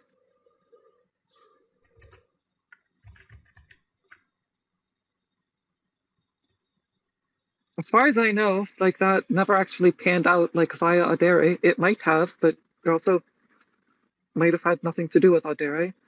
Yeah, and well, I mean, Um, obviously the bail got posted because it got dropped 2 times. It's like a crazy amount. right. Yeah. So The you don't have to like actually end up staying in the area if you like have proof that you have a place to stay in the area when you pay bail, right? So like you can sort of set up a place in the area, uh, hmm, assuming that that is a stipulation for bail. Pay the bail, say that you're going to go there, and then not go there and disappear like cross state yeah. lines. Also, like I'm having a hard time believing that like the judge for like cases of people getting out on bail and they're like, oh yeah, I'm just gonna go stay with my family or stay with like this person I know. Like I feel like the judges usually just have to say okay because that's like above the bar for like general like criminals who are in and out of bail situations all the time, right? It's like no one needs to like I like would a judge really just be like, yeah, show me your name on the lease? You know, it's like these are like you're dealing with criminals all day, right? It's No, but like I don't know. I think the idea there is like Ziz was known to not like live anywhere around there, was Hmm. arrested, as you said, in a hotel room. And so I'm normally not when sure that's you a hotel are room, releasing someone on bail, okay. but yeah, Um, but in any case, we believe that Ziz was like on the run from the state of California, probably was trying to lay low, probably like didn't have a permanent place to live and didn't have like any evidence that she was like belonged in Delaware County. Um, I should get a lawyer on I, here. yeah, yeah, That'd you be should. great. Dude, if there's like any lawyers watching, they must be so pissed off. There, it's like these like fucking guys. Like these people have no idea what they're talking about. So if you're a lawyer and you're watching this, reach out to me. I'll get you on. We'll start your influencer career off right. But yeah. So sorry. I'm sorry. I interrupt you a lot. No, it's cool. Okay. What if, okay. I think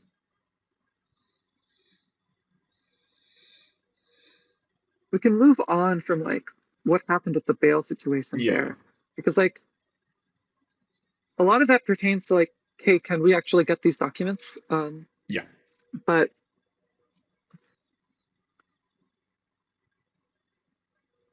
I then hadn't heard of anything for like a year. Like the next thing that I Yeah. heard about was Ophelia is dead. Um, Ophelia disappeared. Um, disappeared like late in the year 2023. Uh, went sort of a lot of friends sort of tried to find her, but she was just like not in touch. people sort of assume like she's in touch with some other people, but not any of the people that I know. Some people who like knew her like a lot better were more concerned, like, okay, this is actually really weird. Um, yeah, and then that takes us to like today or Yeah. Okay. last week. Yeah. Um, Which, in terms of Zizian history, was jam packed. You know. But yeah, there's never been anything quite like this. There was like the Zyko incident shortly after the Lind incident, yeah. but even that there was like a few months between. Yeah. Technically about Um, just over 2, but yeah. just over two. Okay. Yeah, and then this was it was the shootout, and then it was the murder of the landlord, and then just based on some of there's like a few bombshells just being dropped in court, and like that reporters are starting to figure out as it sort of evolves as a national news story. Yeah. Um,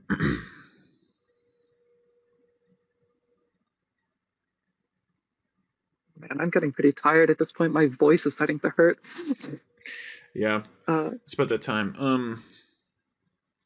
Wanna I want to ask more about like Ophelia. Like,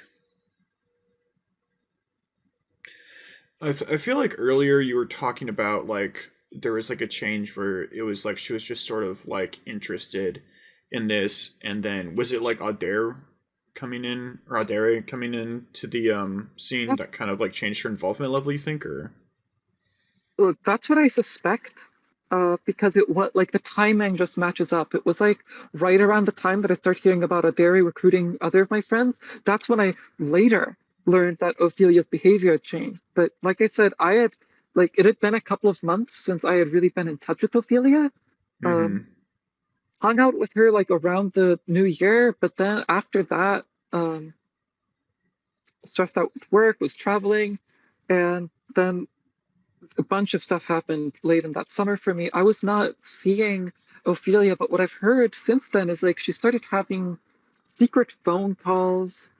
Um, seemed to be acting weird, and then she disappeared. She like stopped showing up to work, and then a few months later, just like disappeared. And this was like this behavior started within a month of when Auderes first popped up on my radar. So I'm left to assume. And can we put like a sort of a general month to this or year? Yeah, this would have been June and July 2023.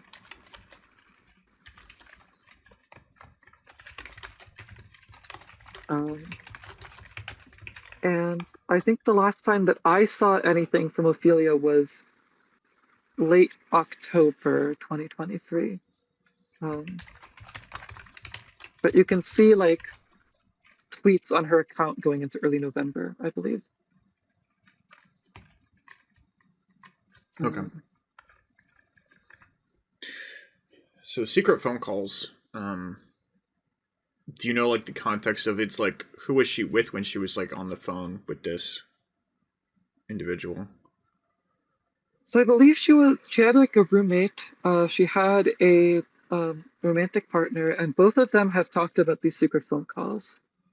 Okay. Um, Do you think those people would be it willing to was talk to me? Maybe like not in the pod, but just so I think that she was dating Jessica Taylor at the time, and Hmm. I don't know if Jessica Taylor's willing to come on the podcast, but she's been very She's open scheduled on tomorrow, Twitter. so So okay, cool. So you got her. Um, yeah. Um, I don't know like who she was on the phone with. No one knows who she was on the phone with, but it just like look, she turns up with someone who's like either married to or applied to marry hmm. Adere. Um, right after like Adere is also getting up to some stuff on the other side of the country, and this starts happening right Was around like the same time that Adere shows up on the. Sorry, what was that? I'm sorry, was Ophelia not in New England area at this time? Ophelia was in. Sorry, at this time, meaning Um, like in yeah. 2023 Well, you were or saying like like the other side of like the country. So Audrey was on the other side of the country, right? On the West Audrey Coast? was getting up to business in California. This Oh, is okay. this is like now, right? Right. Um, Oh, yeah. so like I'm connecting like the events that happened then, which is Uh-huh. like Ophelia starts acting weird around the same time that Audrey pops up on my radar. And then now is turning up like very closely associated with Audrey. Like I've got to assume that Audrey was at least one of the people that she got in touch with then. Yeah. Um, That would be the what most they obvious answer started for who she planning was having the there, phone conversations with, but, there's no proof of anything. what they started planning there is unclear.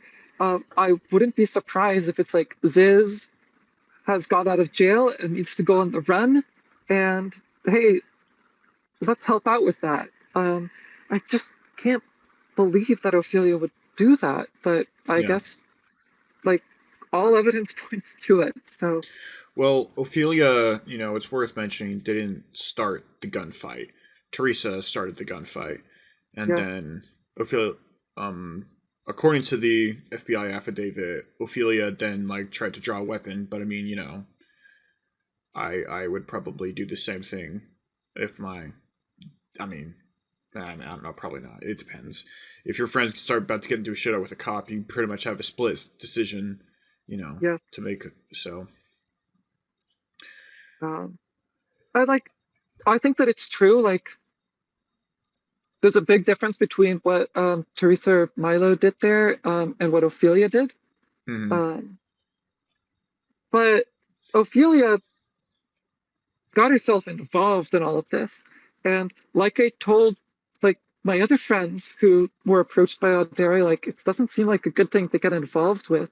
And I don't think that you can possibly say that Ophelia is entirely innocent, just like associating with these people and like other things that we know that they're doing. Like the most reasonable assumption is that they're letting a fugitive go out on the run, somebody who uh, I mean, I can give Ophelia benefit of the doubt that she thought that like a lot of the allegations against Ziz were really blown up out of control, and I've sort of like a lot on this podcast. I've been sort of playing devil's advocate for like, hey, let's be clear about what we actually know. Yeah, There are other sides of the story, and we can't assume that everything that Curtis Lind has said is true. But like realistically, it really looks bad for Ziz. Like it does not look like she was a good person by any means, and I do put the blame of many people's deaths on her head. Um, and yeah, so helping a person like that just go on the run from the law, I don't know, like that's like just bound to lead to more people dying, yeah. and it has. I mean, not to mention the murder that Adair also committed, ostensibly to keep Ziz, or not Ziz, but to keep Somni and Suri, um, from going to jail, or Yeah. the or from staying in jail for forever, I suppose. The Yeah, I think even when Octavia had, a more, I guess, generous steel man than ours, but even then, that was like, well, Ziz is like, kind of a sad and fucked up person. Well, I mean, like, Ziz, if you're watching this, don't kill Octavia.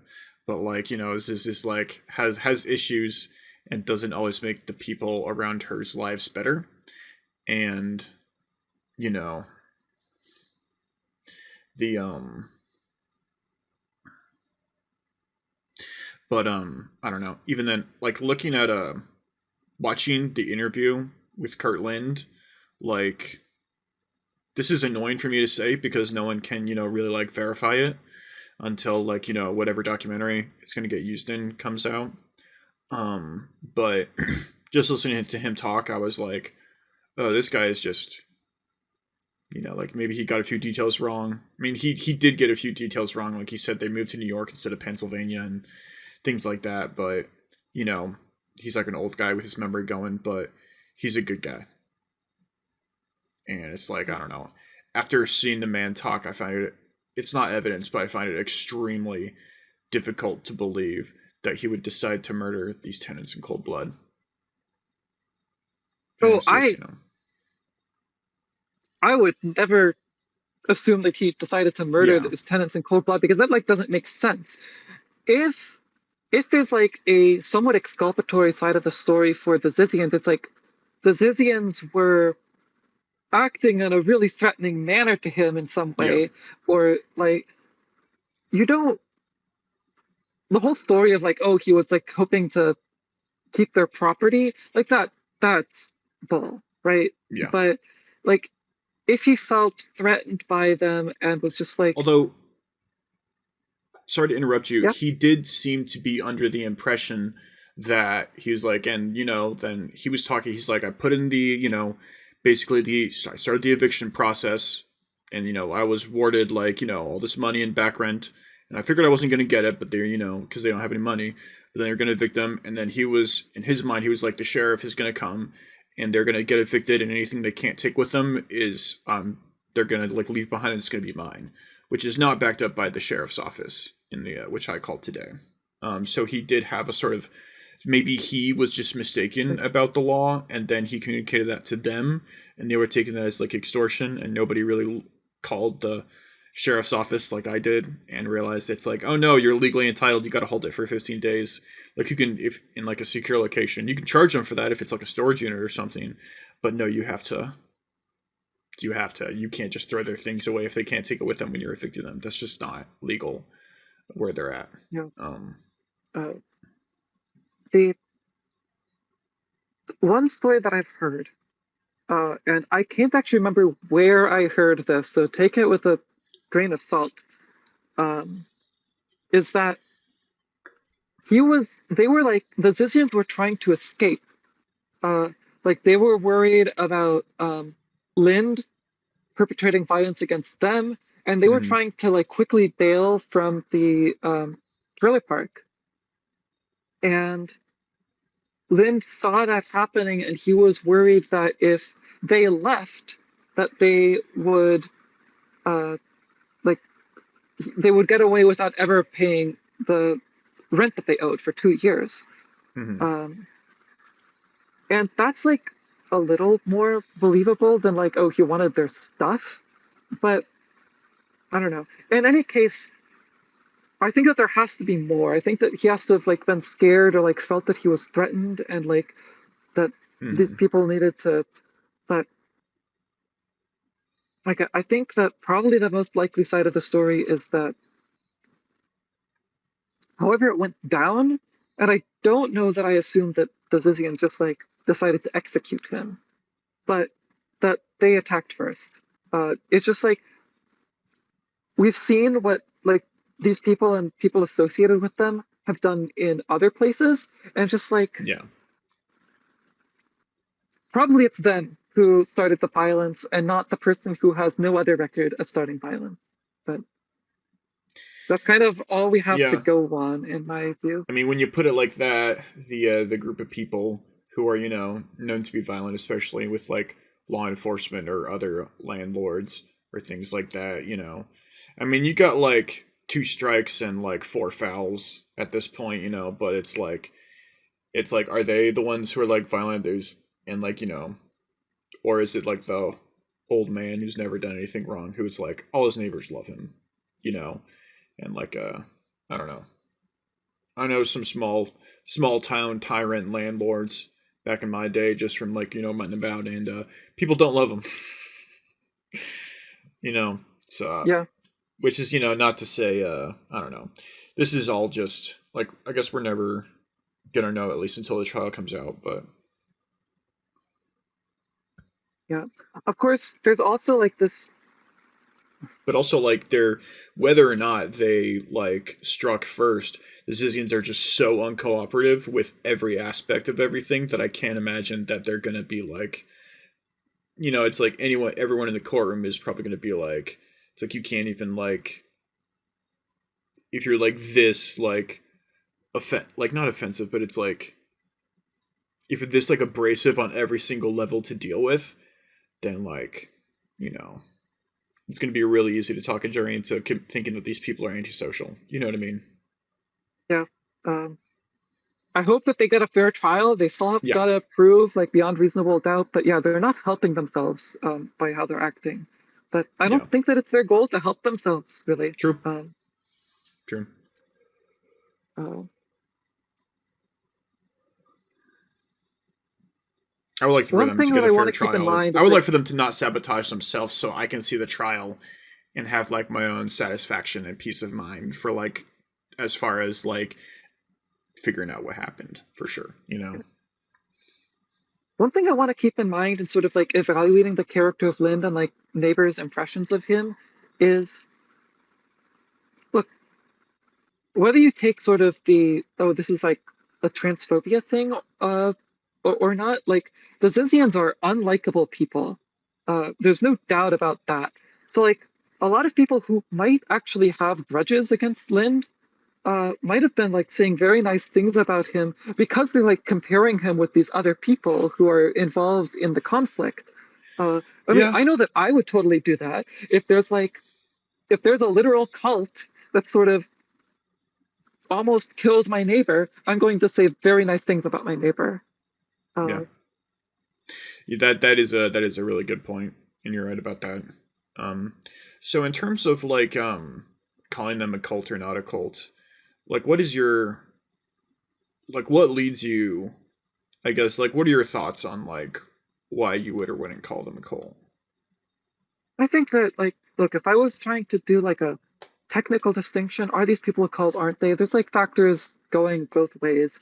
Hmm. I do think that the unihemispheric sleep thing, because it involves sleep deprivation, and then like being told, like being analyzed and like sort of told by a person who must be fairly charismatic, says, um, like things about you, like are you double good? Are you single good? Are you evil? Like apparently in some cases, like oh, this part of your brain is actually a woman, um, or in Maya Plasik's case, I believe this is Maya Plasik. This part of your brain is actually a man. Um, they like that's very cult behavior. Sleep deprivation is classic cult leader tactic to sort of get people on edge and very susceptible to influence. You also just like we talked a little bit about like, hey, was this really like the leader? And there's like, no, not exactly, but like a lot of people seem to have gotten attached specifically to Ziz. Can you And like elaborate more on that? I don't know, you see like stories told on Ziz's blog.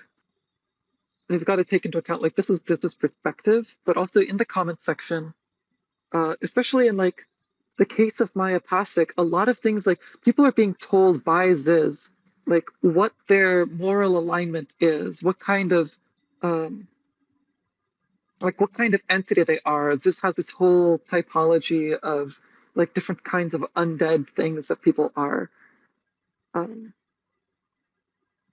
and that's a lot of like people are, like involved with the Zizians are taking this seriously. It seems like, and largely trusting Ziz's opinion. This is like a lot of psychological power for one person to have over someone. You add like the sleep deprivation, and then you just have like, okay, a bunch of people are living in like box trucks out, like not in the middle of nowhere. Vallejo is like a 30-minute drive from where I am in Berkeley, Okay. but it's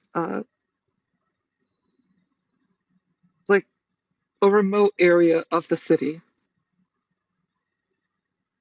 It's I don't know. I don't feel bad about using the word cult for them casually for that reason. There's like a lot of cult features that I see. Mm-hmm.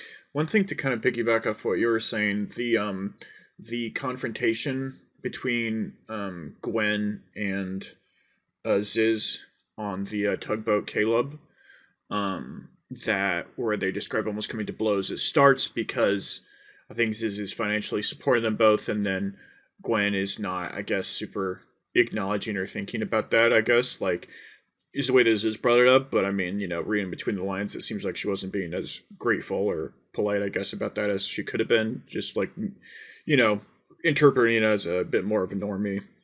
But then I think but they were actually like what started the argument. which culminated in Ziz being like, we might as well just like kill each other right now. Like we might as well just like, I'm not going to back down. I'm going to keep escalating. You're not going to back down. You're going to keep escalating. So we might as well just like try and kill each other right here on this boat. Well, they're like lying. I think, just like hanging out in the place that they live. And what started that was that Gwen was basically being needy about, I think it's like, I think the exact word was like, can you give me like a mental upgrade, or can you like, like basically like talk me through this or that or whatever. And it's like kind of being, like a, not an epistemic daddy, but like a frame mommy, can you like hold my Yeah. frame for me, please? And I think it was like somewhat related to being transgender as well. Or at least Ziz made mention of that. And then Ziz was like, well, this actually makes me feel contempt for you, and I think we should kill each other. Which is a little bit of a leap, I'm saying, I'm summarizing it, but not as much as you would think. Yeah, it's been like 18 months since I've read that part of it. I have not. Yeah, I would love to sort of catch up and like remind myself of all of the history of Ziz stuff in like the philosophical sense, but there's just so much to keep track of the last few Yeah. days and like people to talk to. Like, yeah. Um, I think that that's a very good example of like cult dynamics. Yeah, that's like the primary reason why I haven't even gotten to their like accusations of like mirroring and stuff like that. Because it's like, ordinarily I'd be like, well, let me check this out, but now it's like, I don't know, just trying to like hammer down and like make phone calls and like actually try and get like court documents and stuff like that. By the way, if there's this like reporter who messaged me and he offered to go pick up the court documents, because like there's the Fairfield Superior Court has records containing the judgment of the landlord getting the basically eviction, going to court and saying, hey, can I evict these people? Can you award me like back rent, that type of thing? There is a judgment and it's like 3 pages, and he's like, this reporter is like telling me that he might go get his dad to come get it, and then he'd send it to me. But obviously, like he would be able to get it too. But if he like doesn't pull through, would that be something that you're interested in doing? If it's not too far from where you are? Yeah, so I I might be able to go up to that area again Mm-hmm. to do that. I'm hoping to find time for that before the end of this week, but I don't know. I might have to wait until next week. I am planning to, in any case, file for requests for like a lot of records over the mail. Okay. And so I can share records with you if Yes, I please do do. get that. I've Mm-hmm. spoken with a couple of reporters who've tried to pull documents from Vallejo and Fairfield, and they're having problems too. Mm. Um, so Yeah. I I It's don't not the know. best. I did have like a They're not person in on like the compliance with phone. all California regulations about this. Really? I'm pretty sure. I was looking into this. It's like a little unclear because That most makes me want people, to escalate. yeah. Let's Um, just keep escalating on these bitches and never back yeah, down. let's pull as is. Do what? Let's pull as is. Let's pull this is. Preferably without the murder. I'm gonna stand out here and then not eat until you give me like vegan food and like this fucking document that I want. Yeah. But no, I did have You're gonna someone bring on the traumatic phone memories for the people tell there. me. I, I did have someone on the phone. Maybe it's like the one competent person in the building, but she was like, "Yeah, like I have the file here. If you were here, you could have it. You just like have to get here and like mail me this check." And I'm just like, you know, it's ridiculous. But yeah, I guess I might coordinate with you a little bit on like what documents to get, and like because I do think getting them in all a big batch would be good. I think generally speaking, probably trying to like call and confirm. It's like I never go to the DMV without calling first, and it's like this is what I need. What do I need to bring? And then like repeat going back and forth, and it's like so I have this, and this, so I'll be good because like if I don't do that, I'm gonna go there, wait an hour, and then get kicked to the curb. You know what I mean? Yeah. So, um, but yeah, I'm willing to help you. But I was just thinking today that my organization with my file requests has been not great, and it's just um like an area that I'm like really disorganized in. Like I thought I was really organizing everything, and now I'm like, no, I need to. This wall needs to be filled with sticky text actually, because it's like I need to like conceptualize this information in a 3D space to really get it. You know what I mean? Yeah. So Can you let me know which particular documents you want and like what case files they are? yes, Because I can sort of put them. Yeah. Let's do that, and I can send you sort of um, the list that I have that I would like to pull, in case you or someone else are able to pull this before I am. Okay. Um, hey, All this right. I Yeah. really am getting tired. Is there anything else that we should be talking about while we're No. on? No, we're good. Let's stay in touch, yeah? Yeah, of course. Cool. Yeah, it was great talking with you. No, it was great talking with you too. All right. Take care. Yeah, bye. Bye.